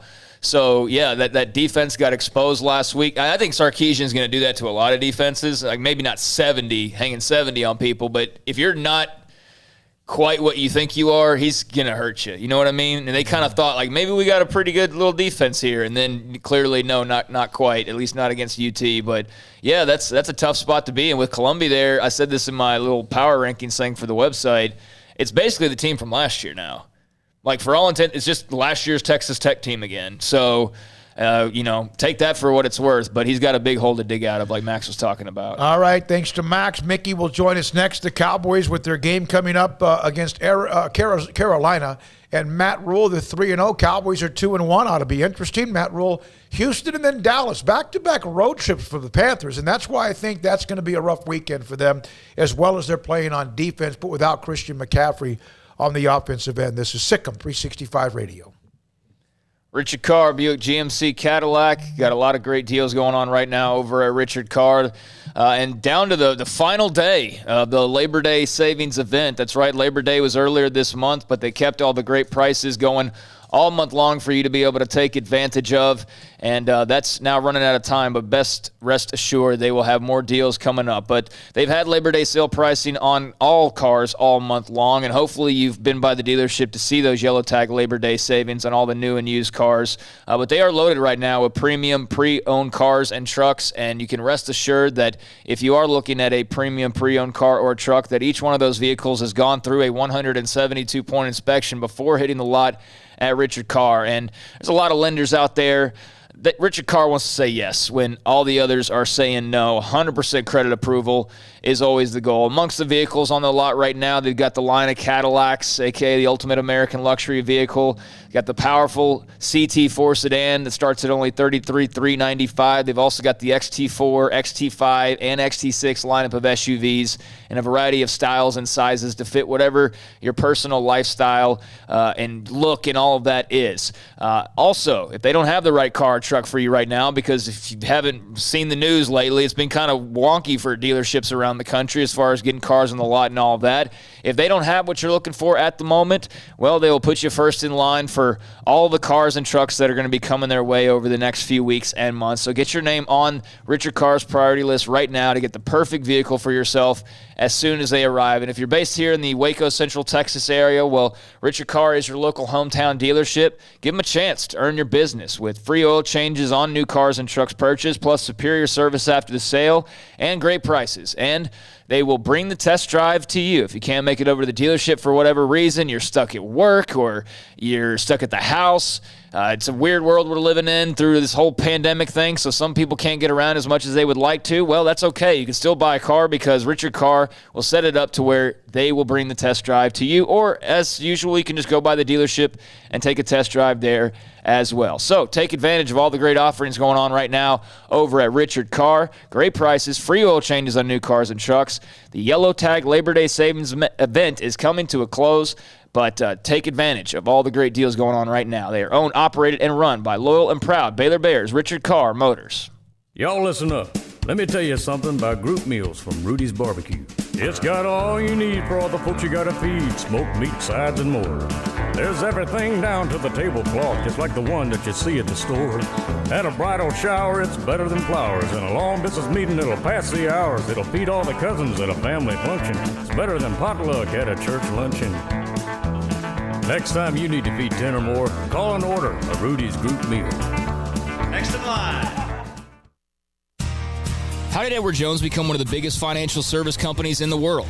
By not acting that way. Financial strategies, one-on-one advice, it's a big difference. And that's why Brad Wilson, your Edward Jones financial advisor, makes sense of investing. Experience the difference for yourself. Brad Wilson, 250 Sharon Drive in Woodway, 254-776-4337. Edward Jones, member SIPC. Grant Dideker, under the umbrella of Texas Farm Bureau Insurance, McLennan County agent. When you contact people about insurance, and people are hit up with it all the time, what do you tell them? What do you say? I know you say you educate, but Texas Farm Bureau Insurance is obviously successful for a lot of different reasons. Right. It has hundreds of thousands. It's personal service. Okay. It's one-on-one service. Just yesterday, went to a client's house, met with the couple, went over all the coverages, and they said, wow, we've, never had this before. We've had this different insurance and that different insurance, but we've never had somebody actually come to the house and go over everything with us. And wow, we really appreciate that, especially this day and time where it's just a click of a button and you really don't know who you're dealing with. It's a different person you call every time you call that 800 number. You don't know who your agent is. Now they have a face with the name, and it's more personal service. Grant Dideker, Texas Farm Bureau Insurance, McLennan County agent. If someone wants to contact you, just straight on your cell phone? Yep, 254-265-0442. Grant Dideker, Texas Farm Bureau Insurance, a McLennan County agent. Riverbend Liquor and Wine, Lakeshore Drive at North 19th Street in Waco, is a hidden gem. They've got a great selection of spirits, wine, and the most extensive selection of craft beer in Waco in their gorgeous walk-in fridge. And they have an amazing array of high-end bourbons like Pinhook, Weller, Buffalo Trace, Brush Creek, Hotel, Garrison Brothers, Thomas S. Moore, Hooten Young, and Bardstown. Great customer service and a convenient and speedy drive-through window. Riverbend Liquor and Wine. Find out more on Facebook and Instagram. Boozers is the wedding ring store and more. If you're ready to get engaged or already married and want to upgrade your wife's ring for a special anniversary, Boozers is the place to go. With the largest selection of premier quality diamond engagement rings and wedding rings in Central Texas. They have 7 cases with over 300 styles of rings from top designers like Natalie Kay. Choose from yellow, white, or rose gold, plus beautiful top quality loose diamonds. With an in-house jewelry, they can also custom make anything you want. Bring in a picture or drawing and let Boozers create your one-of-a-kind pendant or ring. They can even use some of your old gold and diamond jewelry to create something new. At Boozers, you'll find a great selection of quality timepieces, and Boozers is the place for expert watch maintenance and repairs too. They specialize in expert Rolex watch repair for fine jewelry, watches, custom work, and more. Go to Boozers on Valley Mills and Lake Air Drive in Waco. Boozers, the wedding ring store and more. Welcome back to Sikkim 365 Radio. Prescott on the keeper, walks in, touchdown, Dallas. It's time for our weekly segment with Mickey Spagnola of DallasCowboys.com. Brought to you by the First National Bank of Central Texas, with 5 locations to serve you. We will hear from Mickey Spagnola, DallasCowboys.com, here momentarily. Appreciate those of you on the chat room, also the text line, 254-339-1122. We'll have Craig's Off the Radar coming up. And then Robert Allen, sideline reporter for Oklahoma State, joins us today. Oklahoma State, Baylor, Saturday night in Stillwater. He will join us today at 5 o'clock.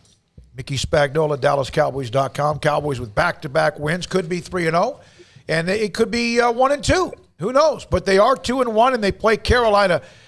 Mickey, obviously, with what Matt Rule's done at Carolina, he always seems to take a team no matter what, and the second year he turns them more into what he wants.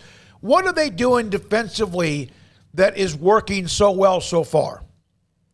Well, here's one thing, and I just circled it on my notes. They've already got 14 sacks in 3 games. Now, I understand the quarterbacks they've played to start off the season. But again, you got to do what you're supposed to do when you play teams like that. The Jets, the Texans, and then they caught the Saints in a really bad week when COVID hit them really hard and they were missing half their coaching staff. And I saw the beginning of that game, and they didn't look like they wanted to be there anyway. But again, that's what you're supposed to do. So the ability for them to put pressure on opposing quarterbacks to have a league high 14 sacks, I think is pretty incredible, especially with their outside linebacker Hassan Reddick. He's already got 4.5 sacks, and if you add that to last year, so since the start of the 2020 season, he's got 17 sacks. So the Cowboys' offensive line needs to be on notice that they've got to be able to make sure they can run the ball on this team, which no one has really done, which helps protect the quarterback, right? You got to give that defensive front two things to think about, not just pin your ears back and go after Dak Prescott because the Cowboys can't puncture them running the football. Mickey, the offense once again adapted to what the Eagles were giving them. I'm not sure. I still go back and wonder what the Eagles were even trying to do on defense on Monday night. But Kellen Moore's got a good vibe going with this team, doesn't he, right now? Oh, absolutely. As a matter of fact, I don't know if you guys got any casinos in the area, but he needs to go to a casino because he's rolling the dice pretty well on his play calling. And just how he has, improvised offensively during the game. Like if somebody says, like in the opener, well, we're not going to let you run the football on us. Okay, well, Dak Prescott can beat you throwing the ball. Or if you go to the Chargers game and it's like, okay, we don't want you throwing the ball on us, and the Cowboys run for 198 yards. And then in this last game against the Eagles, and you're right, I'm not sure what the Eagles were doing, but the Cowboys came out very balanced, right? The Dak throws for 3 touchdowns, they run for 160, and they had no answer for whatever the Cowboys were doing other than creating the fumble in the end zone that turned into a touchdown. I think he's doing a really, really nice job, not only, coming up with the game plan, but then calling plays and adapting to what the defense is doing. And that's how versatile this offense can be. Mickey, how impressed have you been by Trayvon Diggs and just the ability for the defense to be as disruptive, create turnovers, do all of that? I mean, they were viewed as the weak link coming into this season, obviously, with the offense having so much experience. But, Diggs and company really boosting things on that side of the ball. Yeah, I think in Diggs' case, I think it shows you the jump a very good corner can make between a rookie year and the second year. There were times last year, and, he got forced to start right off the bat because of injuries, that, he had some missed assignments. He got caught looking in at the quarterback, had some passes he got his hands on, didn't catch. And so he was getting beat. But this year you're seeing the difference. The passes, as he said, that he should have caught last year, he's catching now.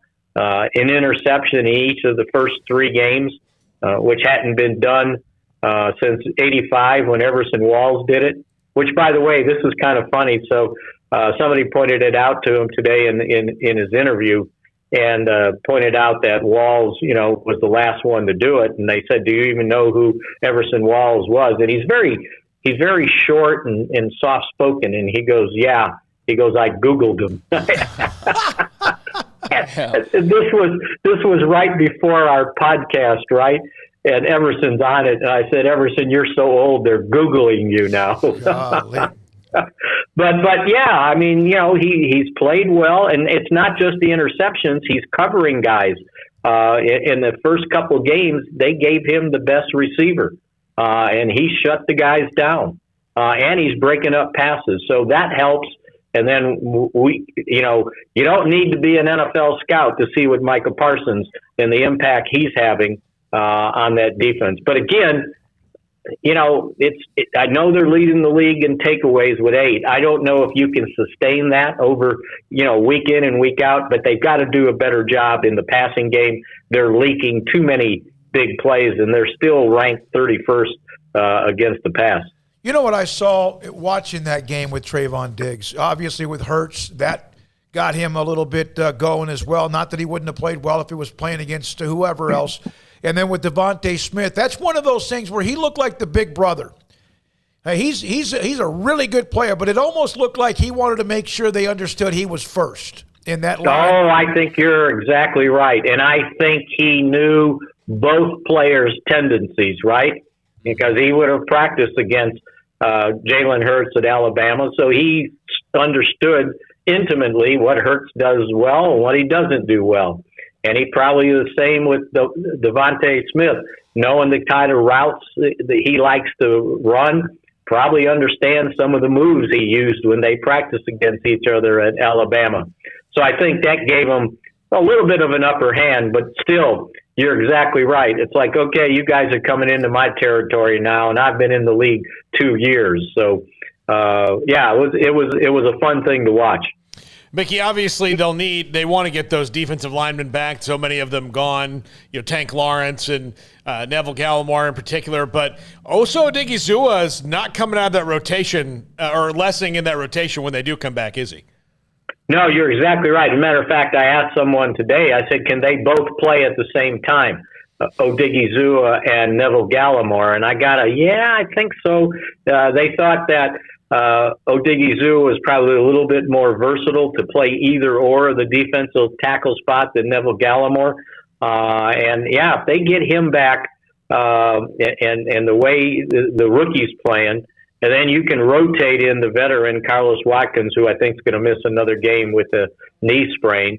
You got a little something going in the middle there. And that's been one thing the Cowboys have been missing. We always talk about the defensive ends, but how about the defensive tackles applying some pressure up the middle, which would help those defensive ends? But you're exactly right, Paul. He's certainly in the third game of the season really starting to show up. Mickey, what was it like to see Jimmy yelling, "How about them Cowboys?" At the game? Yeah, I laughed. I thought it was great. I laughed, and and he was all fired up, typical Jimmy. And so, it was good to see him. Good to see all the other guys that were able to be there that are already in the Pro Football Hall of Fame, and kind of the old band back together. But Jimmy's he was always the entertainer. Even when he was the coach, he was the entertainer, front and center. Do you think that with that ceremony, is that the start of what might be a thawing period, that he might at one point sooner rather than later become a part of the Ring of Honor? Yeah, I think it's going to happen. I don't think Jerry wanted to do it this year, or at least at that night, to take away from the other guys being able to be front and center. And so, but I think at some point Jerry will put him in the Ring of Honor. And he's kind of said it. He just hasn't said when. And I don't think there's any hard feelings anymore. I mean, Jimmy wanted out. And Jerry gave him a hoop to jump through and $2 million to take with him. Both of the guys, and I think they both kind of came to the conclusion that each of them could have done a better job to keep that train rolling before they, after they broke up, that they could have gone and done some really neat things. And I think that's one of Jerry's regrets. And as he pointed out, I think it was in training camp or whatever, or when Jimmy got inducted into the Pro Football Hall of Fame, that, he was the one in charge and he should have been the big man to kind of keep it together. And he let, his temper get the best of him. Jimmy Jimmy never spent any more than 5 years anywhere he coached when he was a head coach. And that was 5 years there, and he was getting wanderlust. You remember he interviewed with Jacksonville. He wanted to interview with the Giants. So, he got his wish, and then he moved on and he coached the Dolphins did he get 5 years there or 4? I can't remember, but it's always a short stay. Thank you, Mickey. Appreciate you. Mickey Spagnola, Cowboys in Carolina coming up Sunday at noon. Be a lot more fun with Christian McCaffrey and J.C. Horn and, some of the Panther stars. But I'm sure that Rule will have the defense ready to play and should be a good one. Didn't they make a trade for C.J. Henderson? C.J. Henderson, which I think that'll be something that'll be better next year. Yeah. When you have C.J. Henderson and J.C. Horn and Phil Snow in charge of those guys. By the way, Phil Snow's getting a lot of love now. I'm not saying it's the ultimate test because the Rams offense, or anytime you face Aaron Rodgers, because they seem to be just fine. And possibly if Mahomes and company kind of get going, or the Cowboys, they'll be fine. And San Diego with Herbert, and still an incredible game 2 weeks ago. LA. But Carolina has played tremendous, and this is what Matt Rule's teams do. First year, it's a disaster. Doesn't care. Not that he didn't want to win or lose. He says we'll win when we're ready to learn how to win, and they could lose 3 in a row in the NFL, but ought to be interesting. See how that defense can try to at least contain the weapons the Cowboys have. The way that this game, and I know we got credit. Well, we can talk Cowboys again, but the Cowboys right now do appear. They can tease you now, so who knows? But I think they just have too much for Carolina. When we come back, Craig Smoak's Off the Radar, Sikkim 365 Radio. Pickup Outfitters owner Jay Arrett, 220 Lake Air Drive, createacommotion.com is their website. And a part of that website, you can see where their accessory products for trucks. They carry a complete line of accessories for pickup trucks, Jeeps, SUVs, vans, and even work trucks. And if you don't see it on the link or inside their showroom, well, they can find it for you. Don't worry about that. Also, they want to, as Jay Arrett has used this as his deal, prevent truck nudity. In other words, dice it up, spice it up. Bumpers and grill guards and much, much more. All trucks sold and installed come with a free warranty assistance and a lifetime installation guarantee. All truck accessories sold from Pickup Outfitters and installed by Pickup Outfitters comes with a free warranty assistance and lifetime installation guarantee. They're the members, the Truck and Off-Road Alliance Professional Restyles Organization, and of course, quality guidelines, customer service means a lot. At Pickup Outfitters, 220 Lake Air Drive, createacommotion.com. From the first workout to the last practice, sports is an incredible and rewarding challenge. Hi, everyone. This is Dan Ingham with the First National Bank of Central Texas, and we're proud to support each athlete, every parent, and our educators. From families, small businesses, to the biggest industry, we're here to help. With remarkable products like mortgage lending, we've got banking ideas that fuel big dreams. The First National Bank of Central Texas. Familiar faces making local decisions. Member FDIC, Equal Housing Lender. Boots add protection. Good boots help you climb better and move forward faster. And when your son or daughter steps into the boots of a U.S. Army officer, they also learn how to lead. In these boots, they'll gain more confidence with expert training in one of more than 150 occupational specialties. In these boots, they'll stand a little taller and lead a team with diverse backgrounds and areas of expertise to successfully accomplish whatever challenge comes next. In these boots, they'll earn respect with valuable experience from day one that will give them solid footing for success into the future. Highly qualified candidates who earn a spot on our team can receive comprehensive health care coverage, college tuition assistance, and a bonus of up to $40,000. See all the things your son or daughter can achieve in our boots at GoArmy.com. U.S. Army Waco Recruiting Company, 254-598-8131 or 254-776-1543.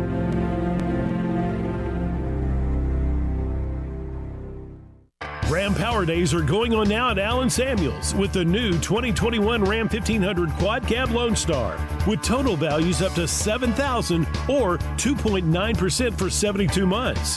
The 1500 Lone Star Quad Crew Cab offers style and dependability for any job. It's the Ram Power Days going on now at Allen Samuels, 201 West Loop 340 in Waco. Come by, let's be friends. See dealer for details. All offers have credit requirements.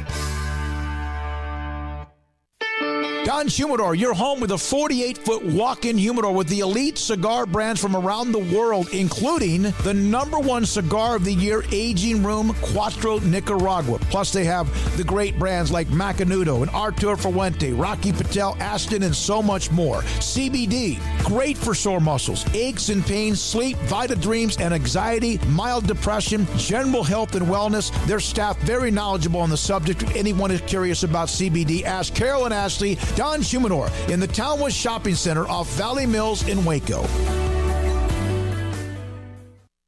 At Ideal MRI, we feel blessed to be part of the Waco community. We're a small family business here in Central Texas. At times like this, the cost of healthcare has never been more important. And unfortunately, significant illnesses and injuries still occur. And that's why Ideal MRI is open and here to serve you through this difficult time. So if you need an MRI, ask your doctor about Ideal MRI. You can schedule online in minutes at idealmri.com or call 833-IDEAL-MRI.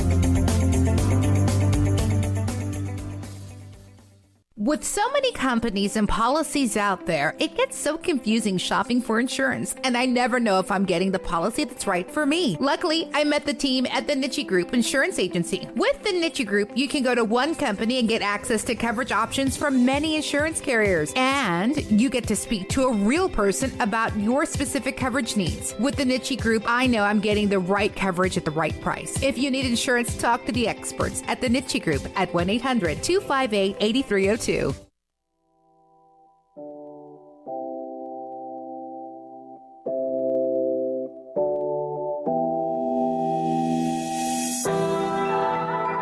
Welcome back to Sikkim 365 Radio. It's time for Craig Smoak's Off the Radar.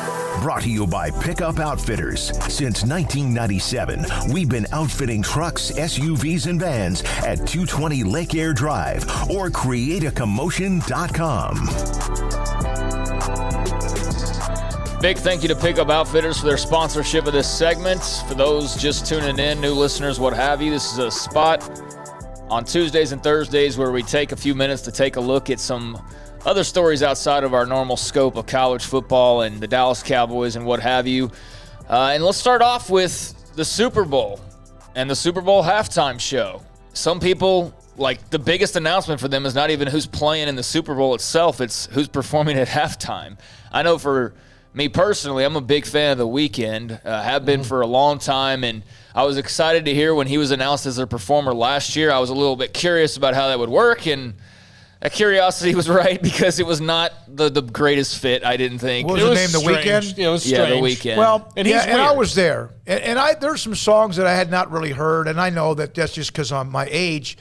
It was very bizarre. He's not like a typical Taylor Swift level or the Rolling Stones. He's not going to grab you at the location of where he is. He's not a performer. No. Like, he's a great singer. Yeah. Great singer. But he's not like a performer like a Michael Jackson or Timberlake, when I was in Minnesota, I mean, he's a performer. That dude puts on a show. Yeah. You know, and Prince put on a show. Yeah. You know, that's what Prince did. The Weeknd, he is so high concept. Mm-hmm. But he's just on another level creatively than a lot of people. So especially if you're just a run-of-the-mill person who might have heard, one or two of his songs on the radio because your kids were listening to it, you're like, what is going on in this building right now? Probably recognize The Hills or some of his other hits. But anyways, he rocked it last year, and I'm a big fan of The Weeknd. But now, 2 years in a row, I'm going to see one of, if not several, of my favorite artists performing at the Super Bowl halftime show, because last year was The Weeknd, but now February 13th, 2022, that's the date for the Super Bowl. It'll be at SoFi Stadium, that brand new luxurious stadium out in Los Angeles, and they're going to have some LA flavor and some hip-hop flavor for the halftime show, as they've announced this afternoon, just in the last hour or so, that Dr. Dre, Eminem, Snoop Dogg, Mary J. Blige, and Kendrick Lamar will all be a part of the Pepsi halftime show this year. So Dre, obviously a big LA guy, obviously has been representing Los Angeles for the longest time, as has Snoop. Both Eminem and Kendrick both have the connection with Dre.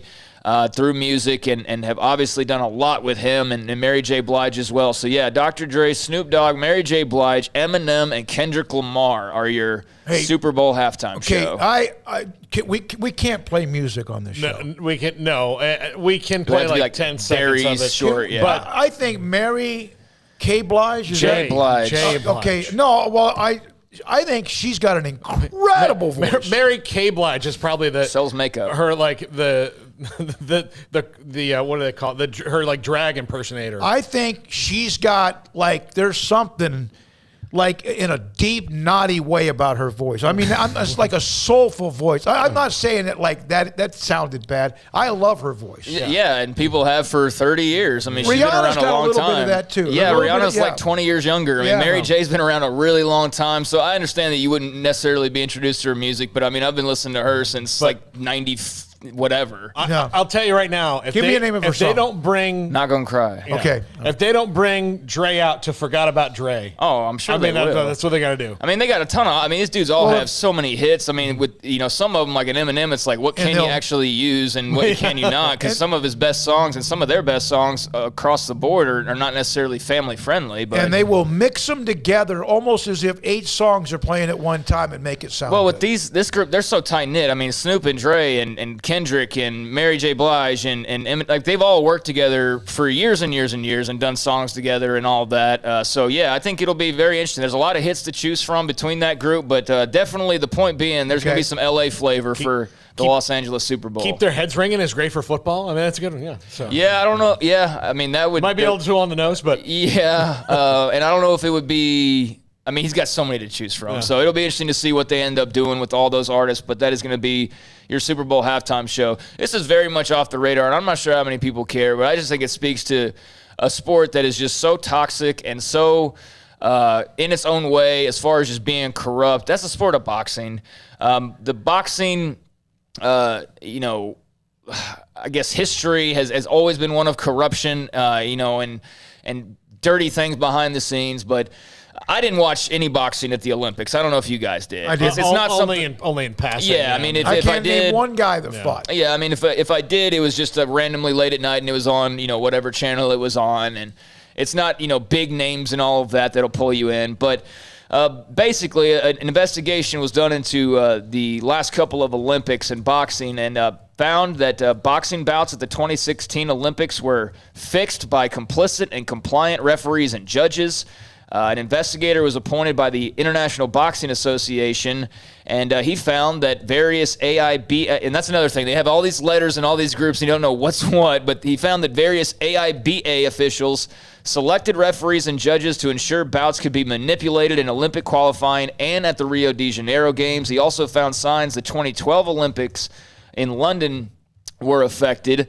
He said that key personnel decided rules didn't apply to them, that there was a culture of fear, intimidation, and obedience in the ranks of referees and judges, and said that there isn't a final figure on how many fights were affected over the course of these 2 different Olympic Games, but identified in the vicinity of at least 11, perhaps less, and that's just counting the ones they know were manipulated, problem bouts, or suspicious bouts, and gave an example of like the politics going on behind the scenes. Referees and judges told who should win the morning before a day of the fight, and there was a lounge area apparently that protected people on the outside from being able to see what was going on, and that's where they were like fixing the matches and all that. So newsflash, boxing's still very corrupt, especially at the Olympic level, which shouldn't come as much of a surprise. So like I said, off the radar, but I just hate it, man, because there are some boxing fights that get me amped up. They're very few and far between nowadays, but it's just such a dirty sport. Yeah, it is. Like it's just so in its own way. It's so corrupt.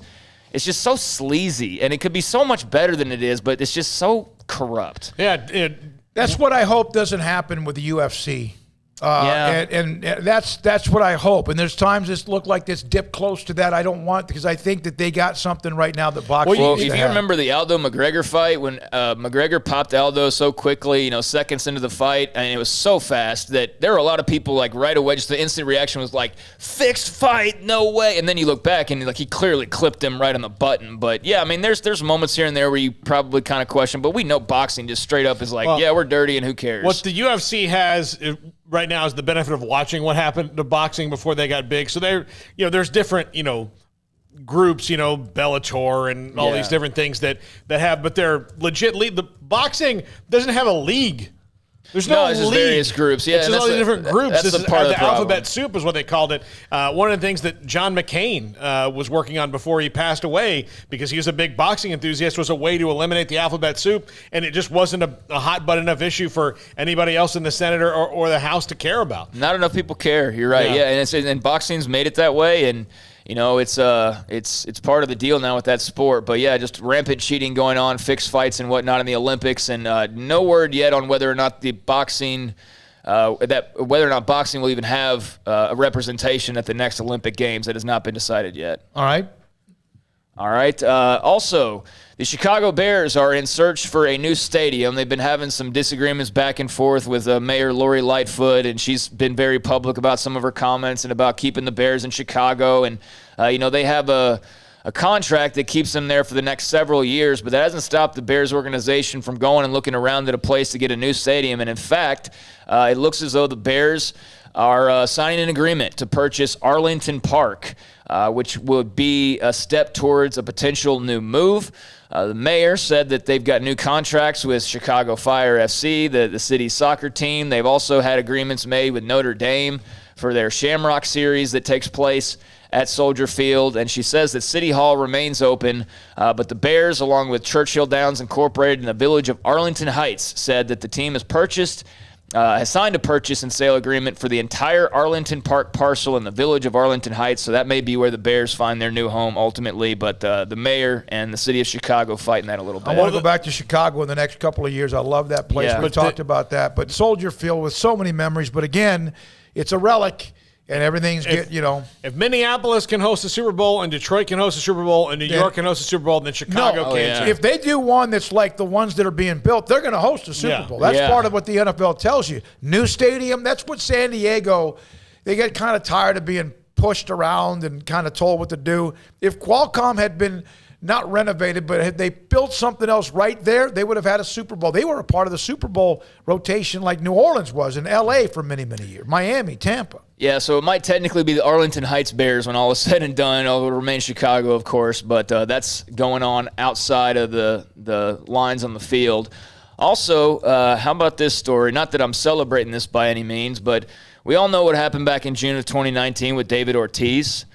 He was enjoying, some dinner or whatever it was, right, Paul? And got randomly... He's at a club. He was at a bar. And randomly ambushed and shot at. Very scary situation. Big Papi survived, of course, and is better for it and still out there doing his thing. But the man who was accused of shooting at him and attempting to kill David Ortiz back in June of 2019 himself was killed this past weekend in the Dominican Republic, apparently. According to the Dominican newspaper, Luis Alfredo Rivas Clase, also known as the Surgeon. You get a nickname like that, man, as a gangster. You must be pretty crazy. Scary. But he was reportedly shot and killed in Santiago on Sunday afternoon. He was driving and was pursued by gunmen in another vehicle who fired several shots at him in front of a mall complex. 14 people were arrested back during the whole David Ortiz bust-up. But, yeah, the guy who apparently was the trigger man shot and killed this past week in the Dominican Republic. So just found that a little bit of interest. Greg Popovich is stepping down. Obviously, his Team USA basketball coach Steve Kerr's the favorite to replace him for Team USA.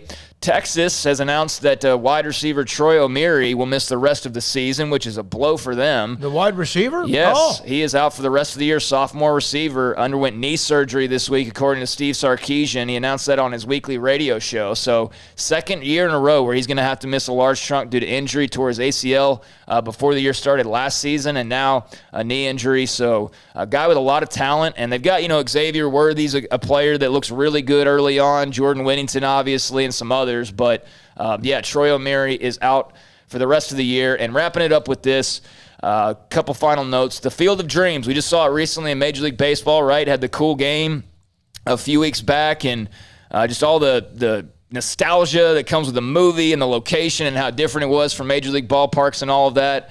Well, now Frank Thomas is getting to the Field of Dreams game as he is a part of a group that is buying the movie site.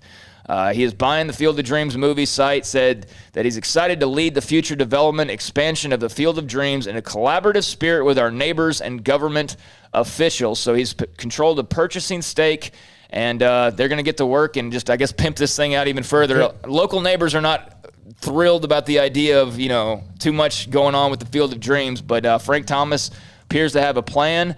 And, I'm sure we'll see some more games there in the future. Yeah, well, I mean, look, they got really mad about that Terrence Mann book in the movie, so that those people can get all riled up. I hope they do a Field of Dreams game. I mean, maybe not every year, but every so often. And, I think they need to do it with the teams that would have been represented in the Field of Dreams. Yeah. So no Rangers. That means like the Reds and the Red Sox and the White Sox and the Cubs and Cardinals and Yankees and people like that. Yeah, so anyways, he's bought a controlling stake, and we'll see. They're going to turn it into an amusement park or what they do with it. But Frank Thomas now involved with the Field of Dreams. And finally, tonight, Thursday Night Football, Jaguars and Bengals in Cincinnati. Woo! That should be a real and Chase, though. That's a pretty good. It's going to become a nice little combination. Bengals will be fun to watch. The Jaguars probably not so much. Bengals are 2-1 and do have a little something cooking. Jamar Chase, for as much as he couldn't spot the stripe on the football, had trouble in the preseason, he's overcame that very quickly. And the Jaguars and Urban Meyer just struggling along at 0-3. So that's tonight at 7:20 on NFL Network. And pretty much anybody that was there is going to struggle, and he had to know that. It's just a matter of how long is he going to stick it out and be committed to it. That could have been Matt Rule. I mean, I don't think he would have gone there, but because Carolina was such an incredible deal. When we come back, a couple of notes to get to, including Oklahoma State sideline reporter Robert Allen on Baylor and Oklahoma State. The Cowboys are getting healthy and coming off their own pretty good win against Kansas State, and this is Sikkim 365 Radio.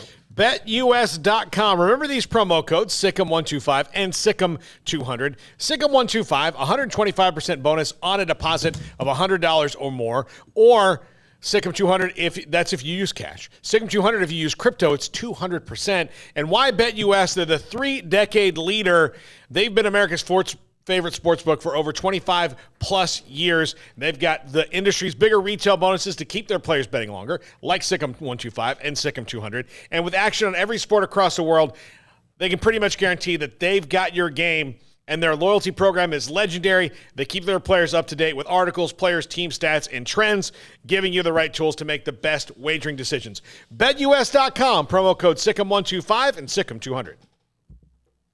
It's Baylor football season, and as always, Berg Colgin Ford supports the green and gold. Hi, I'm Mark Stewart with Berg Colgin Ford. It's time for team celebrations and BU touchdowns. Berg Colgin Ford is your home team when it comes to trucks and tailgates. Ford has the perfect truck for you to host a top-ranked tailgate party. Here's to a winning season for our hometown Bears. Visit us anytime at bkford.com. Buying made simple at BK Ford. Sick 'em Bears.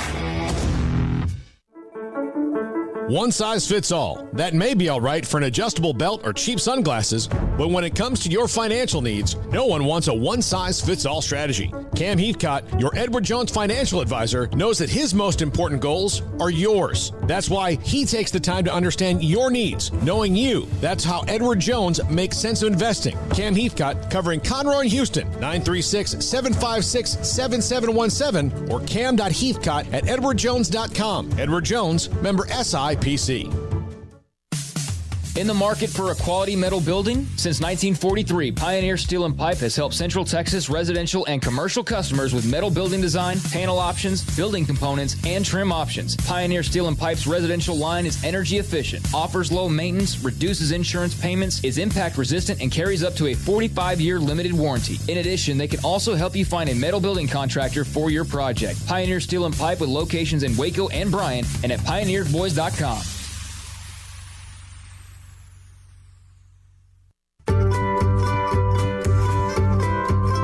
You want to know why Stonewood Dental is so successful? Listen to what happy customers have to say.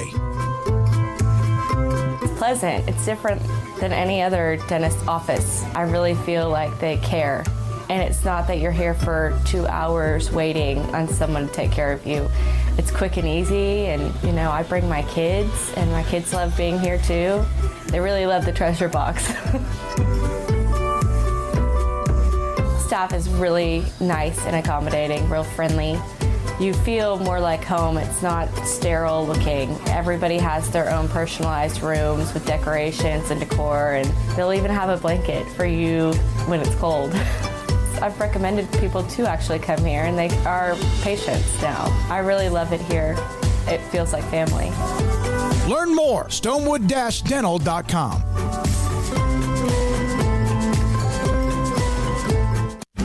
Shorty's Pizza Shack at 12th at Bagby is a homegrown, family-owned and operated must-visit pizza place in Waco. Fantastic pizza by the slice or get the whole pie to share. Great happy hour specials every single day, and it's not just pizza. Great wings. You have to try the Sikkim sauce, chili cheese fries, pizza pillows, and more. Dine in for a great hangout or carry-out. Order online at shortyspizzashack.com or do yourself a favor and bring your crew to the restaurant at 12th and Bagby. Shorty's Pizza Shack. Tell them Paul sent you by.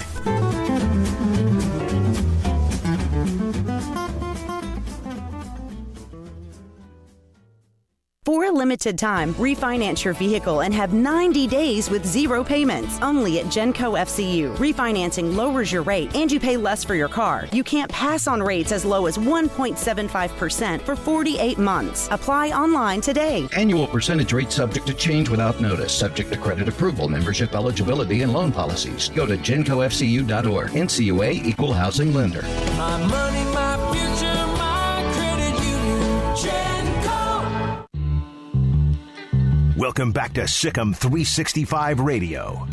Ebner handling that field. Ebner is on his feet. Ebner is to the sideline. He is tipped toward the sideline, and he is into the house. The 5 o'clock hour is brought to you by Edward Jones and financial advisor Cam Heathcott. Edward Jones, making sense of investing. Now, here's David Smoak, Paul Catalina, and Craig Smoak.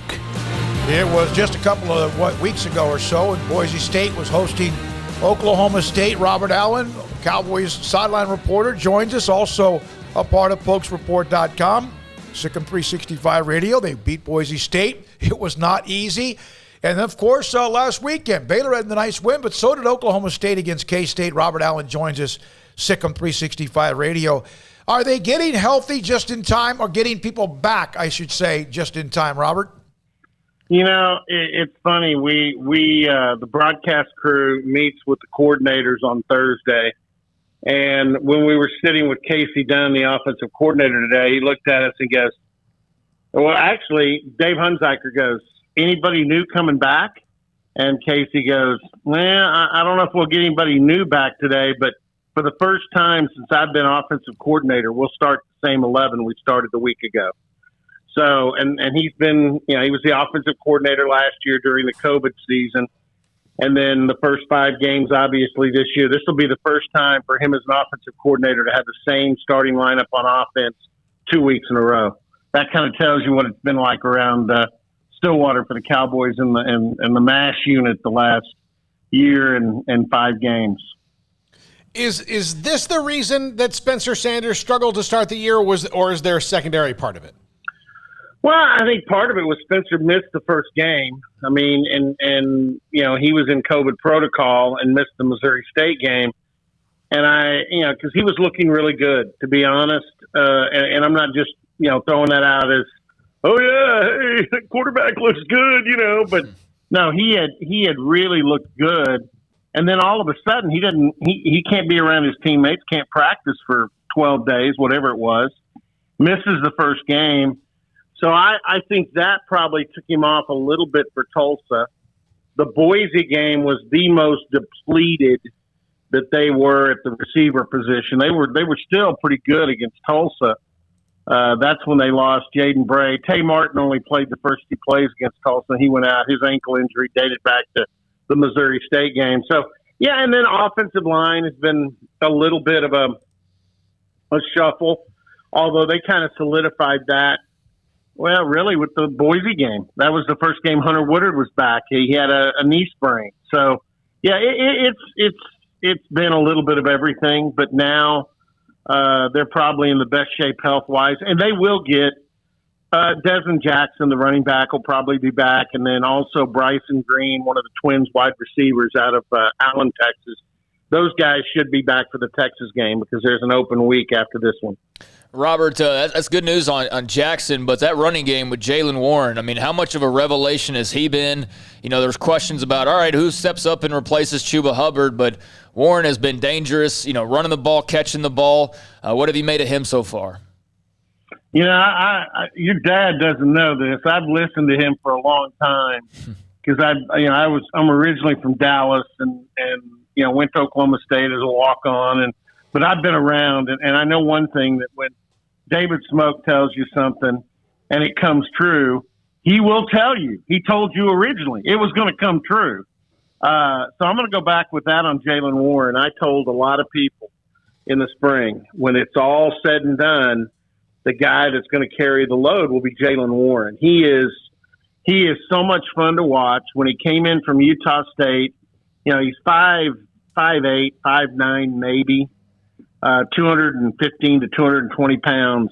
But here's what freaked everybody out. When he came in, Mike Gundy only tests players when they first report.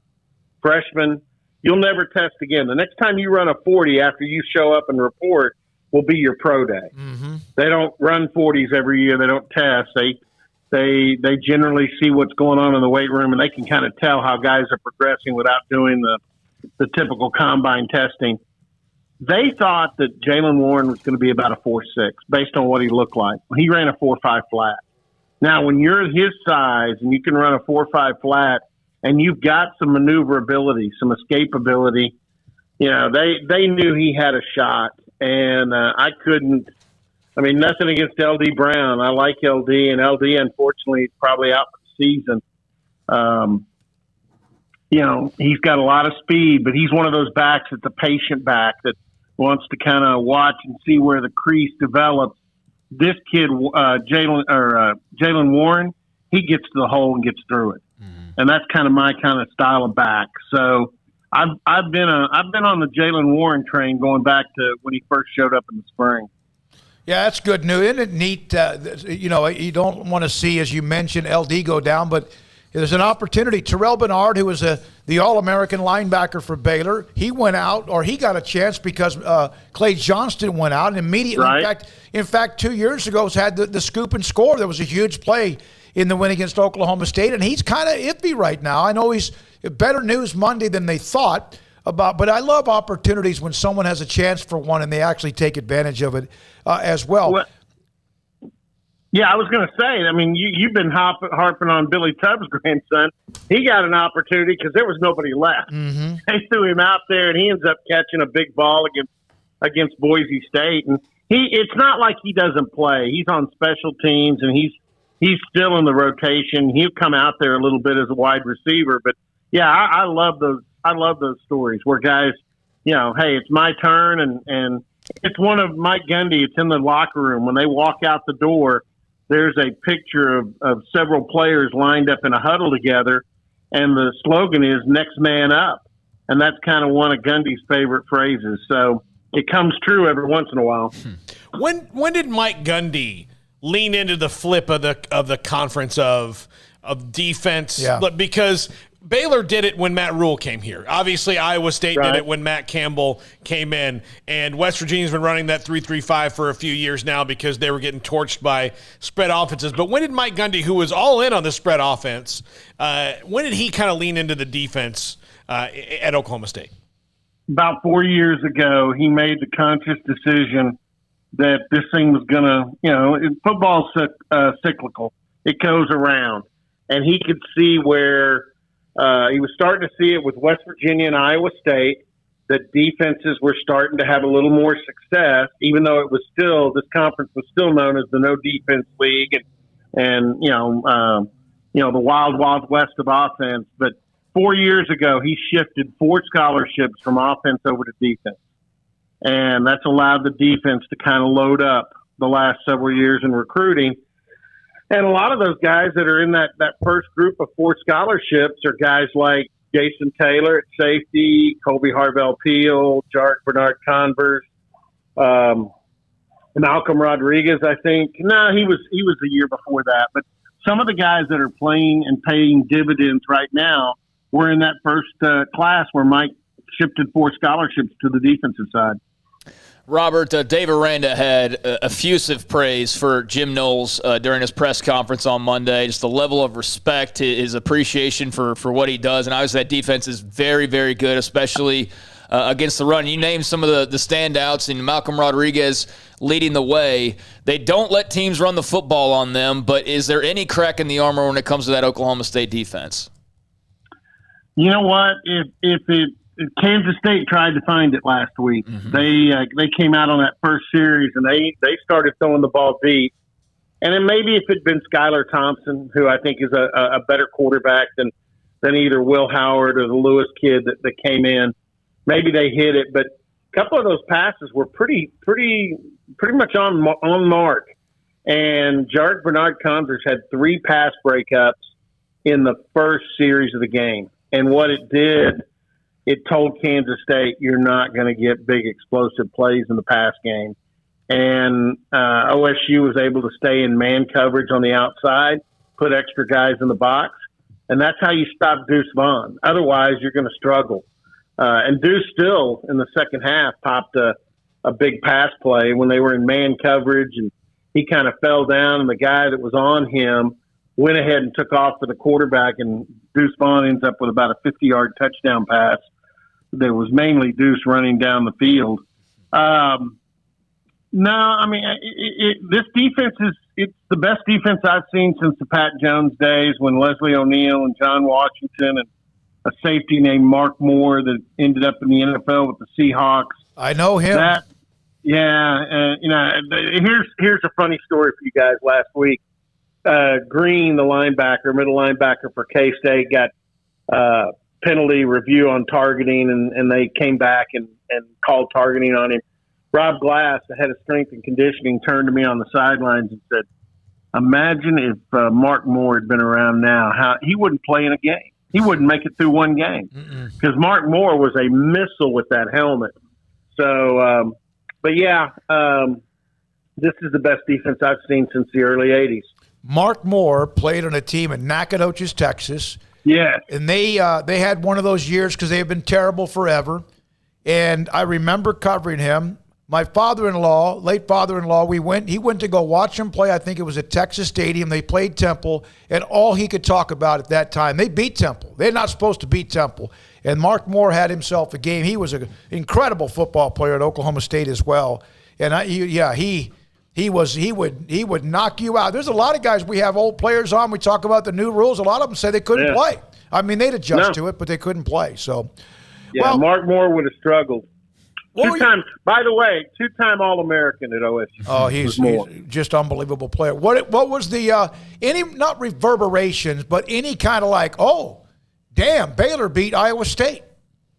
Yeah. There was in the locker room.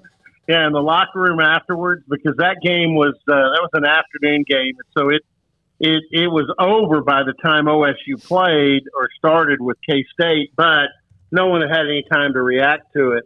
And in the locker room, both players and coaches, wow, Now I'm doing post-game interviews in the locker room. In fact, I was talking to Jarek Bernard-Converse, and I mean, almost the entire team was around the TV watching that last field goal that Burkett made for OU. But there's a little bit of surprise. And I think right now, if you look around the league and had people talking, probably the biggest disappointment so far is Iowa State and Baylor. They can thank Baylor for part of that. And the biggest surprise is Baylor, and they can thank Iowa State and the win over the Cyclones for being in that position. So, and I do believe this, the team that Baylor would be 3-0 if they could pull the upset or come in and win in Stillwater on Saturday. 3-0. I mean, and I know it's not, but Iowa State was one of the top 2 teams picked in the league. Oklahoma State was picked in the upper division. Kansas, you don't count that quite as much, but you get up a 3-0 leg. And when is their open week? They have West Virginia home, Brigham Young non-conference home, off week, and then Texas at home. They have the next 3 games after this one over 4 weeks at home. Yeah, but they would that's a good situation. I mean, if they got to 4-0 with the West Virginia win, finish off their non-conference with BYU, and then have an open week before Texas. It's a pretty good scenario schedule-wise for them. Yep, I think if they win this weekend, if they do, which is going to be interesting, but that means they're going to pretty much be in the discussion until the middle part of November, if not later, because of, as you mentioned, 2 of the games that you would have won. Robert, great to have you, man. Thank you. There's a chat room from Gary Lewis. Had a Big 12 football coach came in and said he didn't think Warren was an elite back, did not have elite speed. This is from Trevor Mattich. I responded that I don't know what elite means. The kid has 3,000 yards. Well, he was pretty good at Utah State too. Now, let me thank you. I appreciate the RG3 stuff. That was great stuff. Good. I'm glad you were able to use that. He was fantastic, as you saw and heard, and he'll be there in Stillwater, where he was 0-3, including getting drilled the year he was a Heisman Trophy winner. Robert, thanks for your time, buddy. All right, guys, take care. Be careful coming to Stillwater. Robert Allen, sideline reporter for Oklahoma State. Yeah, I mean, I think I said that maybe earlier today or maybe yesterday as far as Baylor and the opportunity they have this weekend. I mean, Oklahoma State does too. I mean, to be a top 25 win for them, and they'd already have, K-State out of the way, Baylor out of the way. But if Baylor could have the home win over Iowa State and then you go win in Stillwater, which I'm not banking on, by the way. I'm not saying that that's a gimme by any means, nor am I even picking Baylor to win that game as of right now. I'm picking Oklahoma State in a close one. But if they do find a way to go up there and manage a win, there's no more give-me's on the schedule, but you'd have a trip to Stillwater and Iowa State out of the way, and you'd be 3-0 in the Big 12. I mean, that would be a heck of a start, man, and definitely not one that anybody would have really seen coming. I mean, you might have had them beating Iowa State, but I don't think you had them then turning around and going and winning in Stillwater. And maybe you had them winning in Stillwater, but you probably didn't have them beating Iowa State the week before. Well, that used to be death, going to Stillwater. Oh, yeah. We've seen Bryce Petty trip up inside the 5 by himself. We've seen what RG3 explained yesterday. We've seen that just getting their brains beat in. With the first year Matt Rule was there. Was it the second year? What just crushed them. We've seen some bad situations last year too. Last year they ended the season. They put Baylor out of their misery. Last year Baylor was just enough above the threshold where they had to play that game. Mm-hmm. No, there you go. That's I'm not trying to take it away, but that was as bad as it got. They were just above the threshold, and they were ready for the season to be over. Yeah, they were 2-6 and terrible. They were out of gas mentally, physically. That was Charlie Brewer's last game. He didn't finish it. You saw Zeno come in for a little bit. It was a disaster. Yeah. Now, I'll tell you what, though, that defense is. No, Gary Bohannon having to be in Stillwater in the evening with those paddles slamming against the wall, and that defense in front of him with Harville Peel and Rodriguez, and that's going to be tough, man. Like this is going to be really tough. And not last week was one thing with Iowa State, but Oklahoma State brings way more pressure. So the O-line's going to have their hands full, and Bohannon's going to have his head on a swivel. So this is going to be a really tough contest, and that's again why if they win top 25 in Stillwater at night, I mean that would be massive. Yeah, that's where you want to just get back on the bus and get home or the plane. From Blake 50785, Baylor is not getting through OSU, and we'll figure out Saturday night. Maybe not. All right, when we come back, Jennifer Smoak. Oh, boy, this will be fun. She's in a slump. Her team is injured, beaten up. She's blamed some of it on Paul Catalina. We'll have that. There's a cat fight among some of the girls in her league. Jennifer Smoak, Fantasy Football League expert, next on Sikkim 365 Radio. Pioneer Steel and Pipe, family owned and operated since 1943. Customer service is the number one focus. They have great product, but that matters. Striving to build relationships with customers. One, they want you to make sure you look forward to going to where they are, locations in Waco and Bryan. Two, that you're happy when you leave. And three, you're so happy that you want to come back again when you need more product. Offering metal buildings and components, metal roofing, structural pipe from 1/2 inch diameter up to 24-inch diameter, all types of structural steel, beams, channel iron, flat iron, angle iron, square tubing, and more. And they have very large inventory. If you don't have it in stock or they don't have it in stock, they'll find it for you. They have heavy-duty equipment, product, material, and they'll deliver it, unload it for you. And they have been in business alone. This is by itself sells who they are since 1943 at pioneerboys.com. Baylor University is where lights shine bright.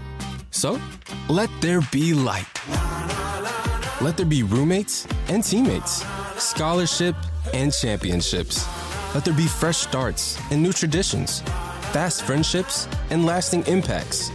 Let there be laughter. Let there be joy. Let there be light. Baylor University, where lights shine bright.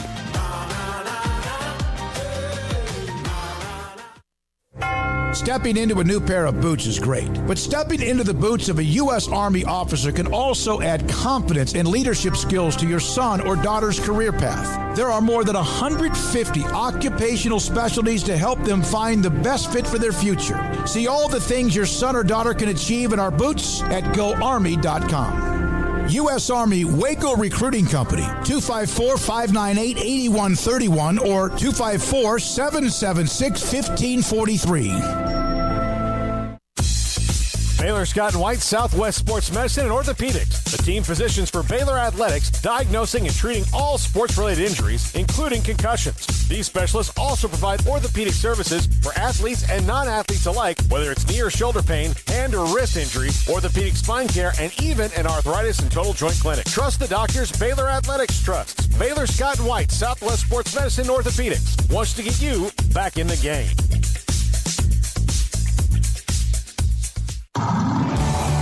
It's time to fire up the grill, heat up the oven, or get that deep fryer going to enjoy the top quality products at Waco Custom Marketplace. Order 30-pound sacks of live crawfish by 6 on Wednesday. Pick up on Friday afternoon after 2 or Saturday. Enjoy the weekend. 30-pound sacks of live crawfish available right now for $4.25 a pound. Find all the crawfish boil ingredients you need, including red beef potatoes, sausage, corn cobbettes, and Louisiana boil seasoning. Make your order for live crawfish by Wednesday at 6. Pick up on Friday after 2 or all day Saturday, and enjoy the weekend. Waco Custom Marketplace, your home for fresh baked kolache, cinnamon rolls every day. Butcher shop to cut your steaks the way you want. Fresh seafood, summer sausage, boudin, house cured and smoked bacon, spices, seasoning, soup mixes, and more, and weekly gift boxes for any occasion. Waco Custom Marketplace, 425 Lake Air Drive in Waco, or WacoCustomMarketplace.com.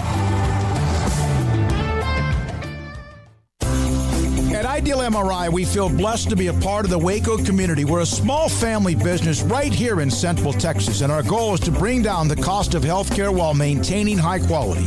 At times like this, the cost of healthcare has never been more important, and unfortunately, significant illnesses and injuries still occur. That's why Ideal MRI is open and here to serve you through the difficult time. We offer premium MRIs just like a hospital with state-of-the-art technology and specialists, but you'll pay less. Sometimes thousands of dollars less, whether you're using insurance or not. At Ideal MRI, we accept most insurance and there are no hidden costs, even offering financing if that's needed. Everything included in the price, and you'll not get something as a surprise in the mail later on.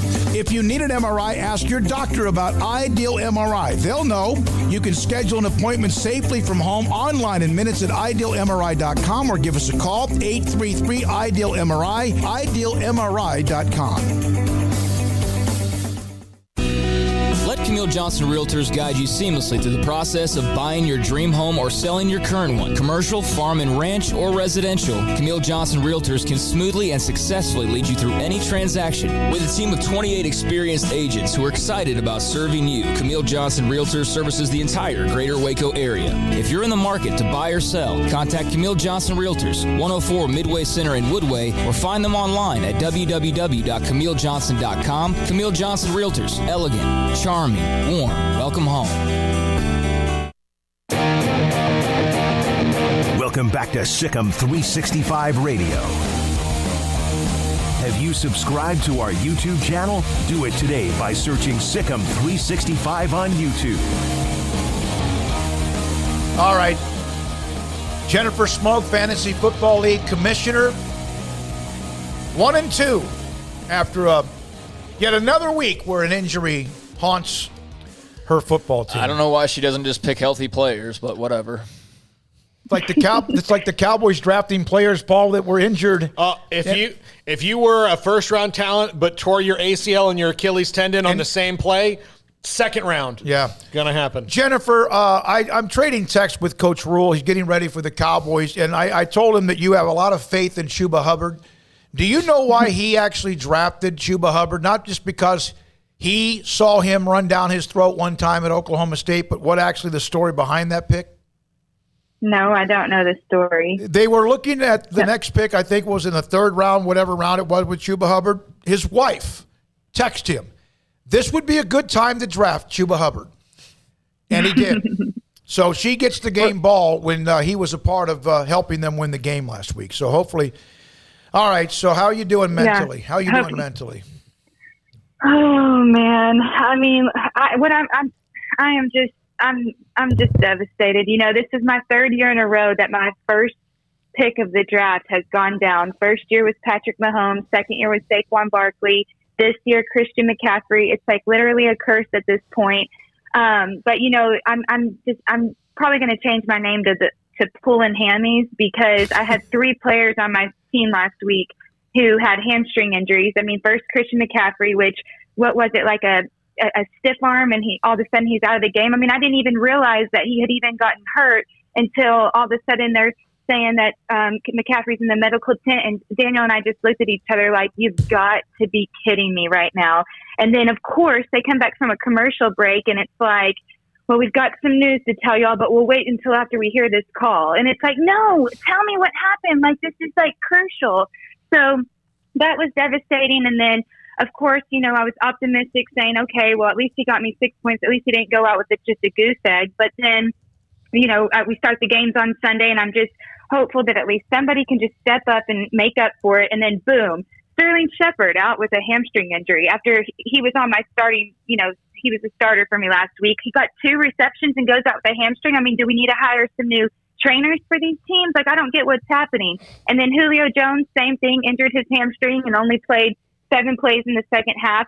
But the fact that that Julio Jones didn't go out of the game entirely is a good sign. And then also the fact that they didn't put Christian McCaffrey on IR, that, you know, makes me hopeful that he'll be back in a few weeks. But boy, it was a rough Thursday and Sunday for me.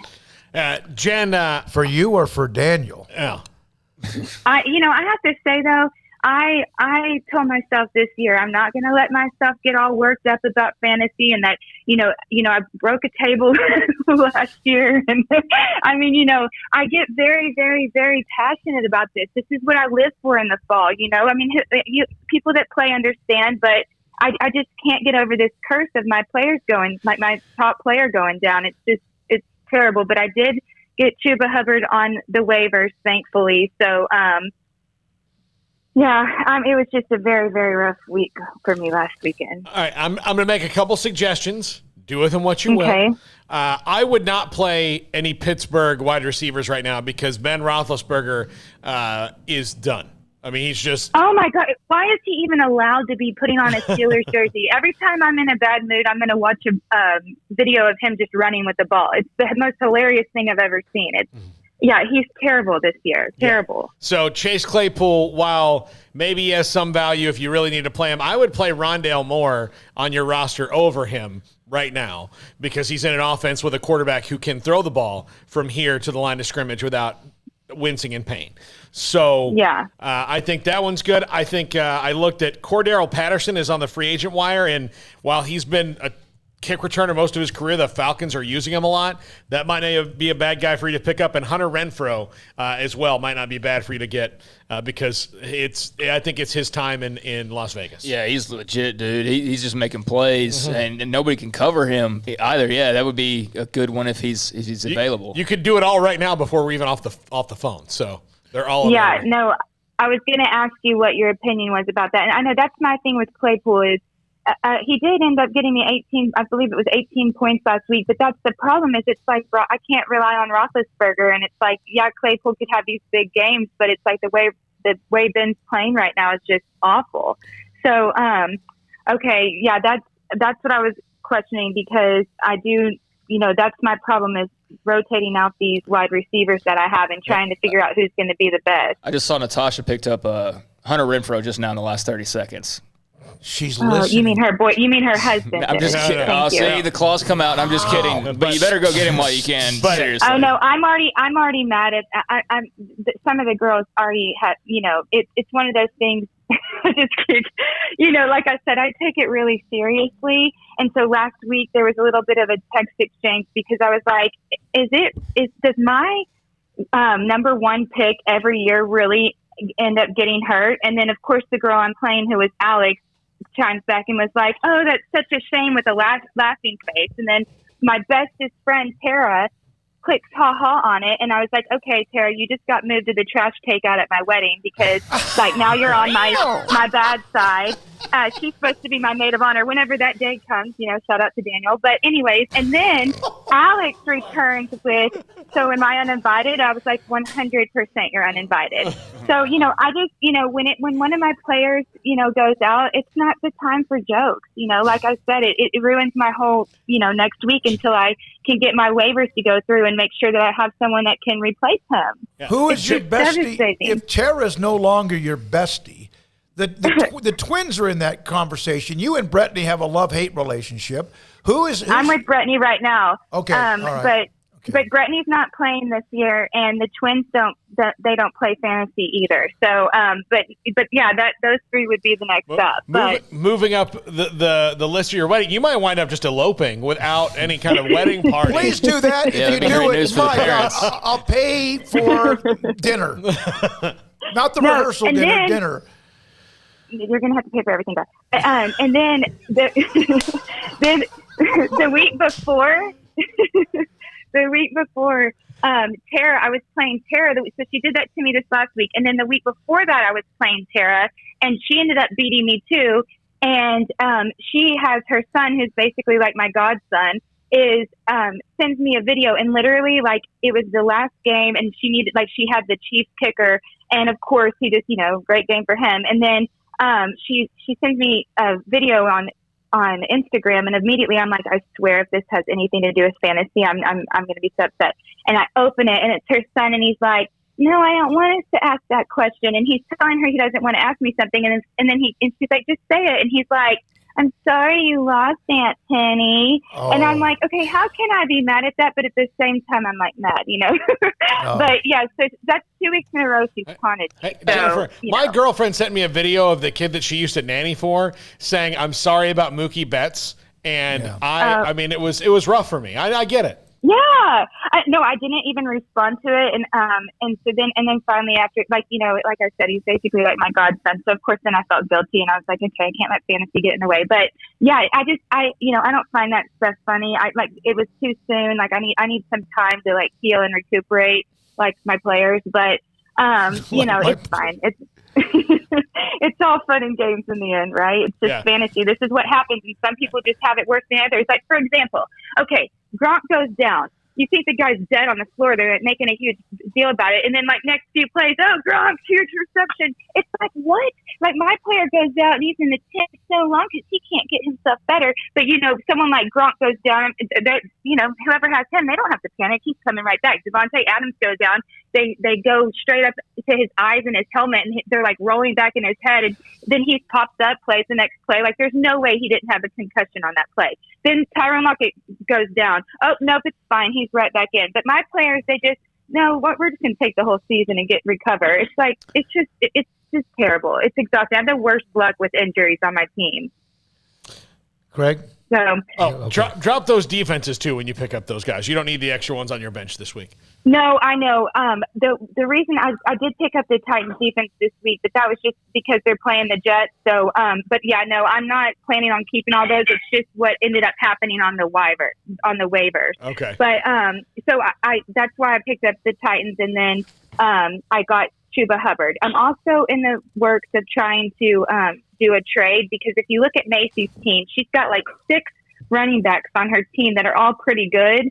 And I really want to try to get her to, you know, give her a receiver or two, and try to get one of her running backs while McCaffrey's out. But I kind of want to see what Hubbard does first too. So I've been texting her trying to do a trade, but these girls just don't do trades. In the 2 years I've played, they've never done trades. With you, or just not at all? No, in general, there's never been one trade in our league. That's interesting. Huh. Well, you need to. I've been in the league for 20 years now, and we don't trade anymore either because we don't trust each other. Yeah, you need to remind them who's the commissioner. And who does exactly right? Who, despite 2 losses in a row, is doing a talk show, a national talk show on YouTube. Just might exactly, Dad. Nudge Exactly. him in that way. And then let's talk about what else messed me up last week. So I play yet another defense that just goes off: 2 interceptions, 1 return for a touchdown, 2 fumble recoveries, 2 sacks. And then, Dad, your sweet little Antonio Gibson, he screwed me last year.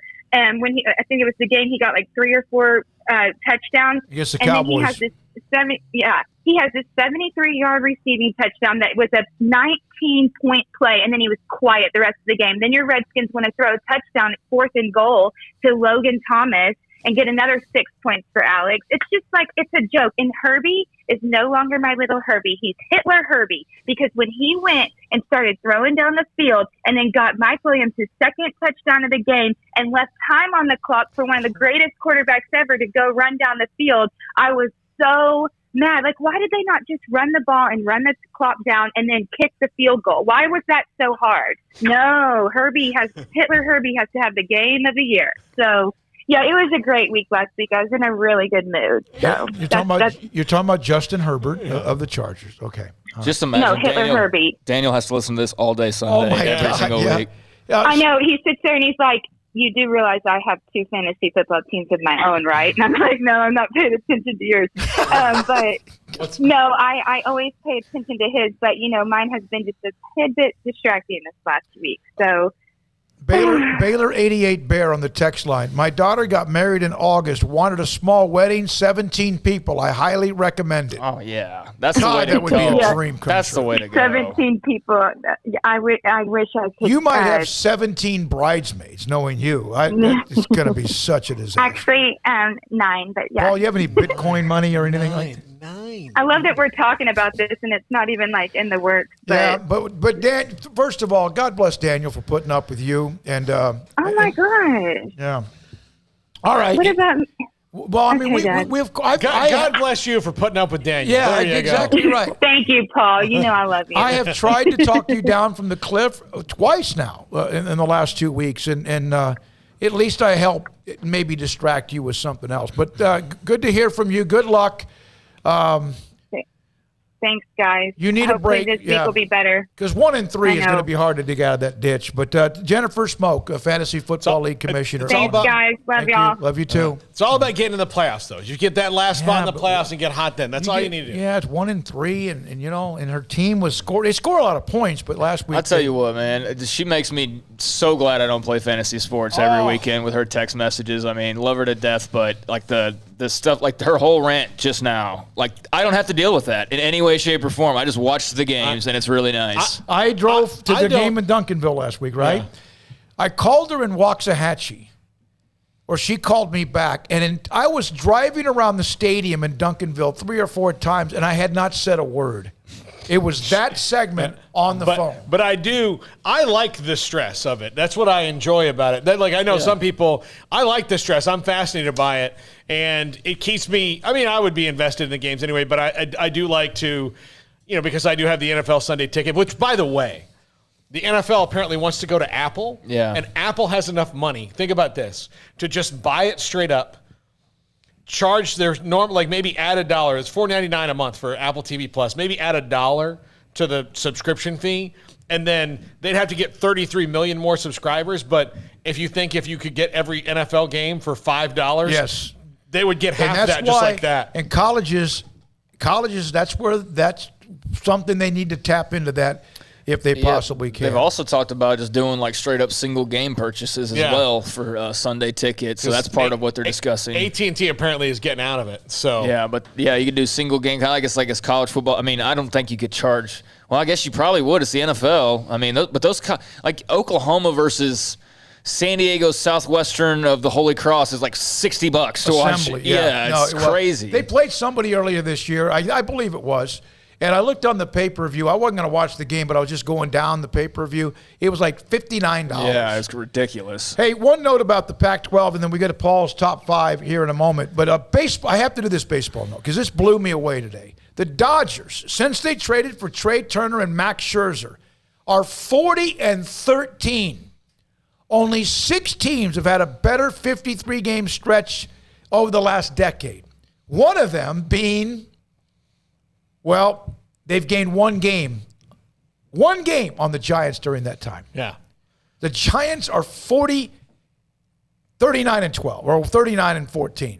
And the Dodgers are 40-13, and they have gained one game on the Giants in that stretch. Yeah, and they could lose to now an ice-cold Cardinals team. Terribly ice cold. Lost that game. They lost that game. Yeah, that's it for them. They're in a funk. They're done. One quick note in the Pac-12 for the TV, and I know we got to get Paul's top five. In 2011, the Pac-12 was the first conference to grab any kind of a media rights type of deal. $3 billion over 12 years, around $20 million per team. Now it's about $34 million per member per year. An annual escalator clause that's inside of that. Now it looks like they're going to do well again. There is a chance their next television deal, based on like those who are in the business, $5.8 billion for 12 years. That would now nudge each member from 34 to about $40 million per year.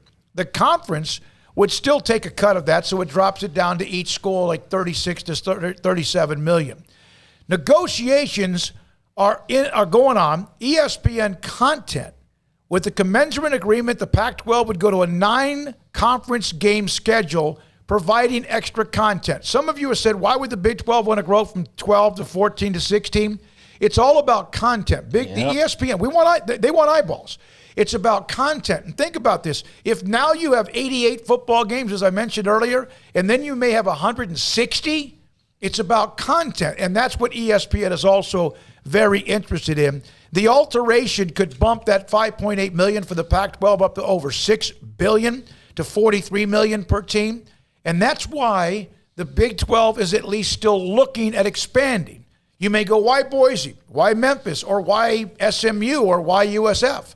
It's sometimes more than just what they are, who they are, where they are. It's also the content that ESPN will pay for as well. Yeah, and I think whoever gets that first big like non-ESPN Plus streaming deal, that's going to be the one that, really is in the driver's seat. I hope that's the Big 12, but who knows? But yeah, we see Amazon going out and their Hulu and all these different streaming services. We just talked about Sunday Ticket going to Apple.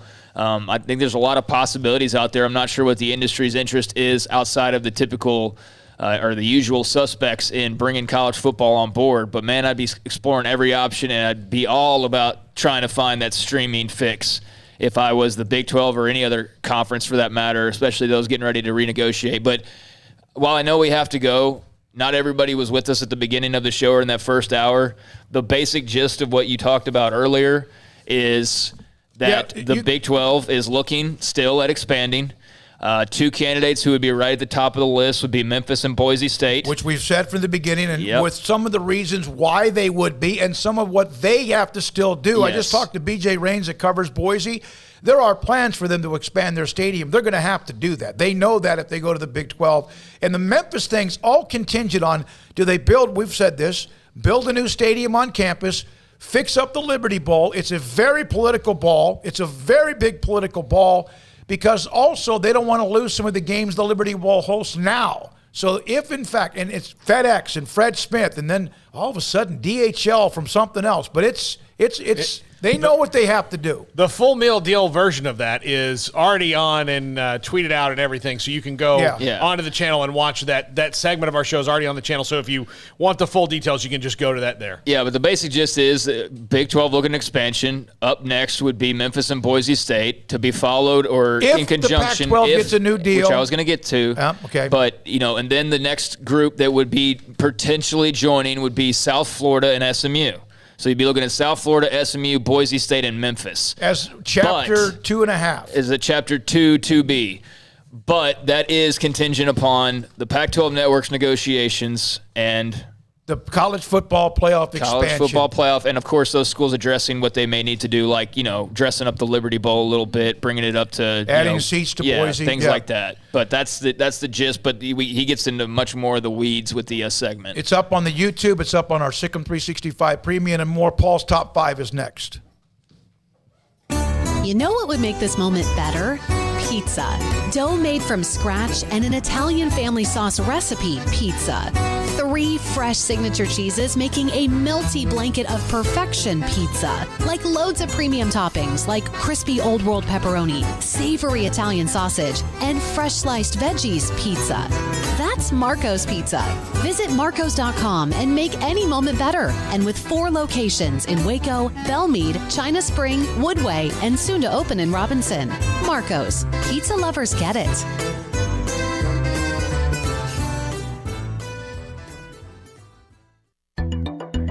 It takes time to reach goals. It's a truth that applies to more than sports. It goes for your financial goals as well. You work hard for your money, and you deserve an investment strategy that lines up with your game plan. And Tom Albers, your Edward Jones financial advisor, can help. If your financial investments aren't putting forth the effort you desire, stop by today for a financial review. Tom Albers, 4301 Lakeshore Drive, 254-776-7605. Edward Jones, member SIPC.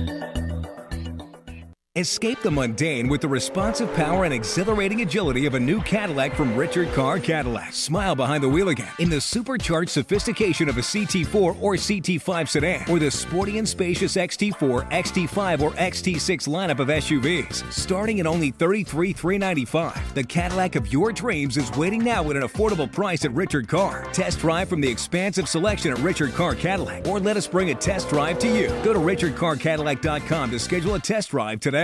It's football season. Sports bettors and BetUS.com has your NFL and college football live betting lines up for their 27th year.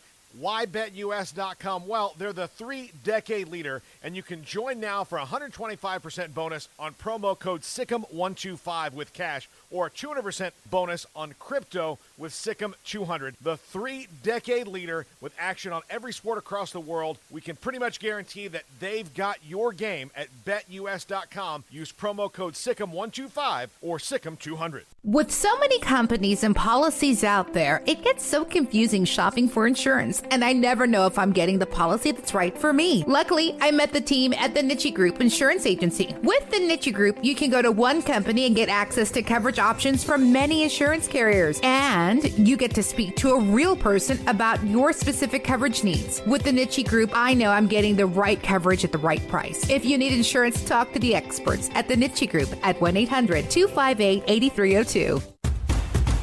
Hey, this is Bryce Petty, former starting quarterback and 2-time Big 12 champion, and I know firsthand the importance of being in top shape both on and off the field. So listen up, men. If you're feeling beat down day in and day out and looking for that high-performance edge that separates the men from the boys, then look no further than the Petty Clinic Low T in Waco. Petty Clinic is a comprehensive men's healthcare clinic with an atmosphere catering to men. Board-certified Dr. Kent Petty has a special interest in offering the highest quality medical care to men of all ages. Some of the services offered include screening and treatment for low testosterone or thyroid, infertility, high blood pressure, diabetes, high cholesterol, sleep apnea, while offering comprehensive wellness exams and complete men's health lab panels. High performance men, remember, it's not just a Petty thing. This is Bryce Petty, encouraging you to reach out and Google search Petty Clinic Low T or go to pettycliniclowt.com and get your complimentary lab screening today. This is Paul Catalina's Top 5 at 5:55.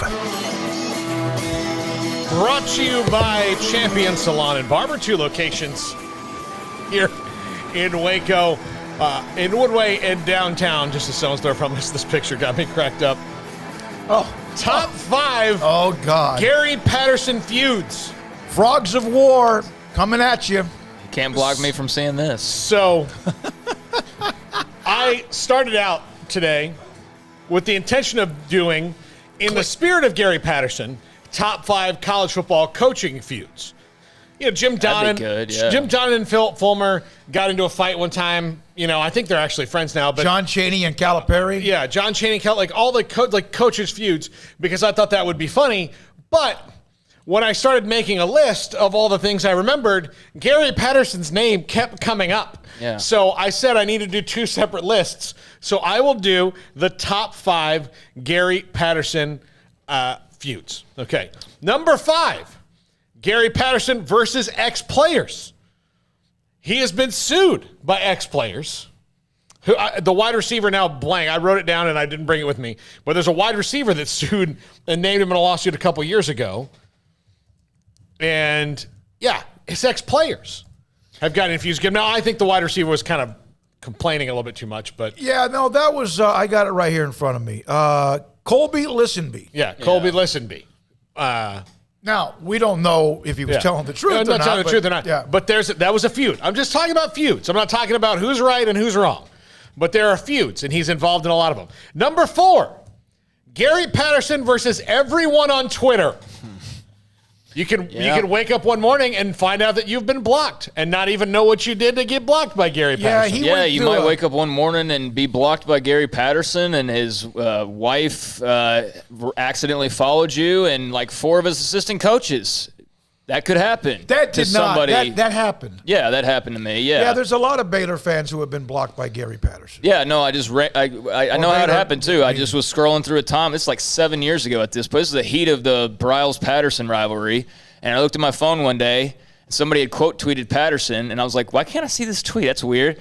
And I looked at it, and I'm like, oh, I'm blocked by Gary Patterson. I've never tweeted at the man. That's fine. That's fine, whatever. But then, like, in the same time period, I look at my phone one day, it's like, Kelsey Patterson has followed you. And I'm like, what?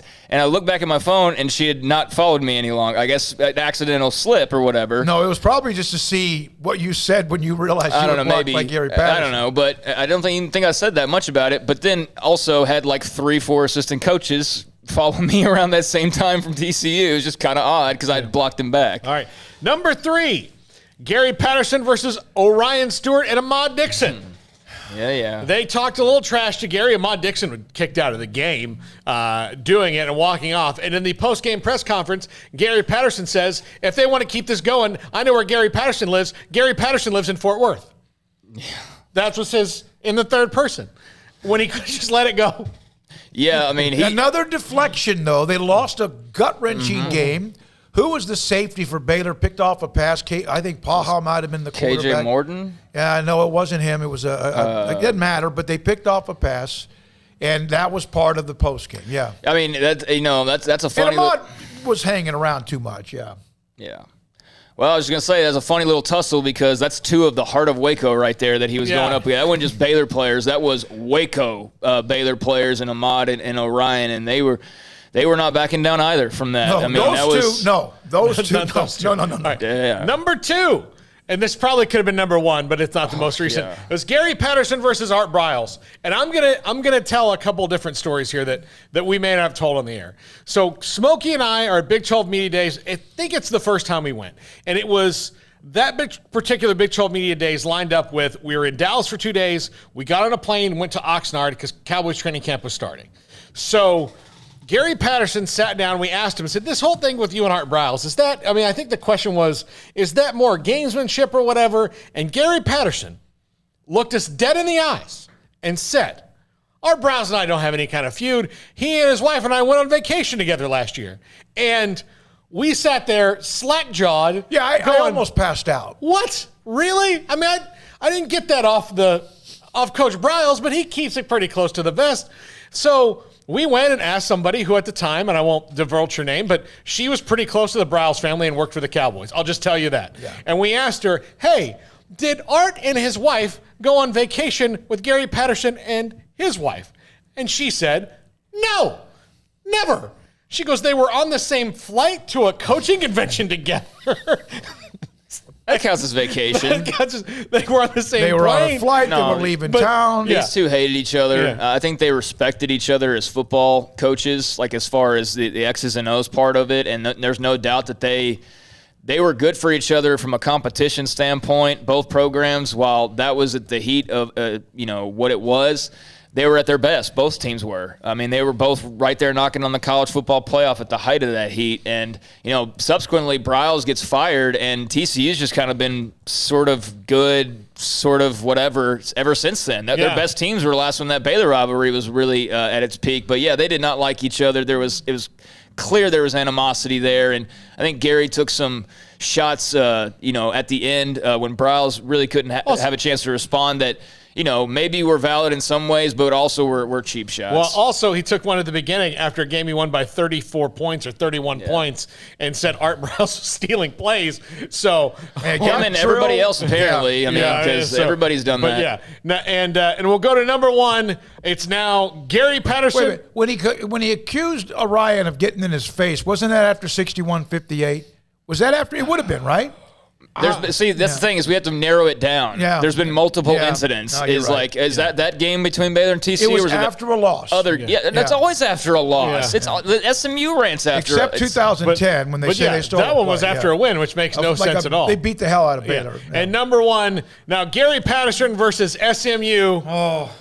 Which, I think this gave SMU more traction with the Big 12. Yes, it did. I think it did. I think that's just the win. If you throw SMU TCU in as a new rivalry, I think that's great for the Big 12, Dallas versus Fort Worth or whatever you want to do there. But SMU's rise was the story of that game last week, in my opinion, and just how handily they beat TCU. And that's something that I imagine can't sit well with him. I mean, that was a team he never had to worry about. That was a rival that didn't matter in the grand scheme of things, and now they're beating him 2 years in a row. I mean, so I could see where he's a little on edge in that regard. And it's not just I picked out. Maybe this is one where he's like against a group like Twitter. He's again like it's the president, it's the AD, it's Sonny Dykes, it's the players with the flag. I mean, he is mad at all of SMU. Well, I think you can tell from. When we were talking to Max earlier, and I'm not sure how the rest of the country feels, but the overwhelming sentiment that I got in just looking around a little bit yesterday was I think everybody felt like, okay, dude,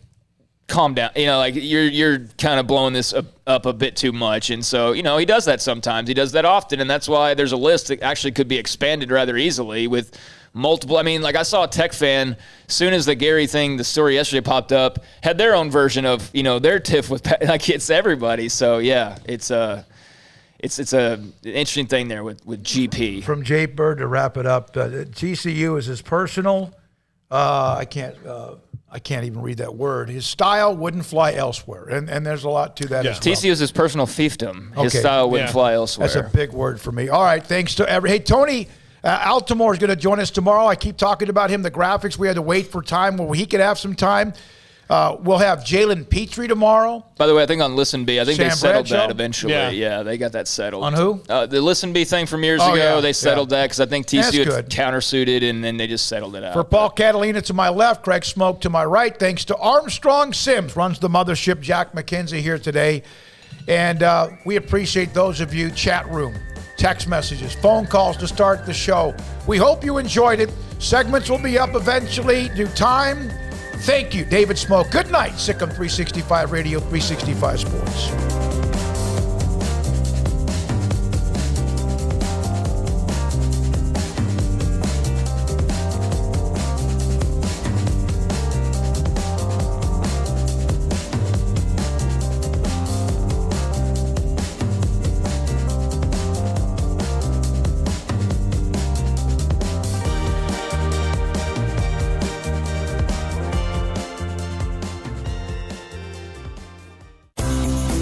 Ideal MRI is a small family business right here in Central Texas. We're open to support you while lowering the cost of healthcare bills. When you need an MRI, ask your doctor for an Ideal MRI. Visit us at idealmri.com or call us at 833-IDEAL-MRI.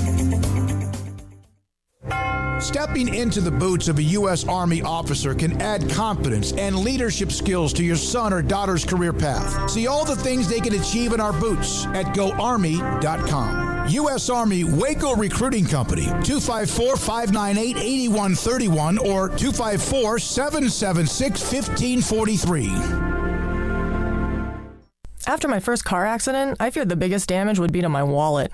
I expected a mountain of bills and a long, drawn-out process. But my Texas Farm Bureau insurance agent was there when I needed her and helped me get back on my feet and in my car in no time. Instead of a hassle, I got reassurance and a quick recovery. Stop by and see our agents at one of our 3 McLennan County locations. Coverage and discounts are subject to qualifications and policy terms and may vary by situation.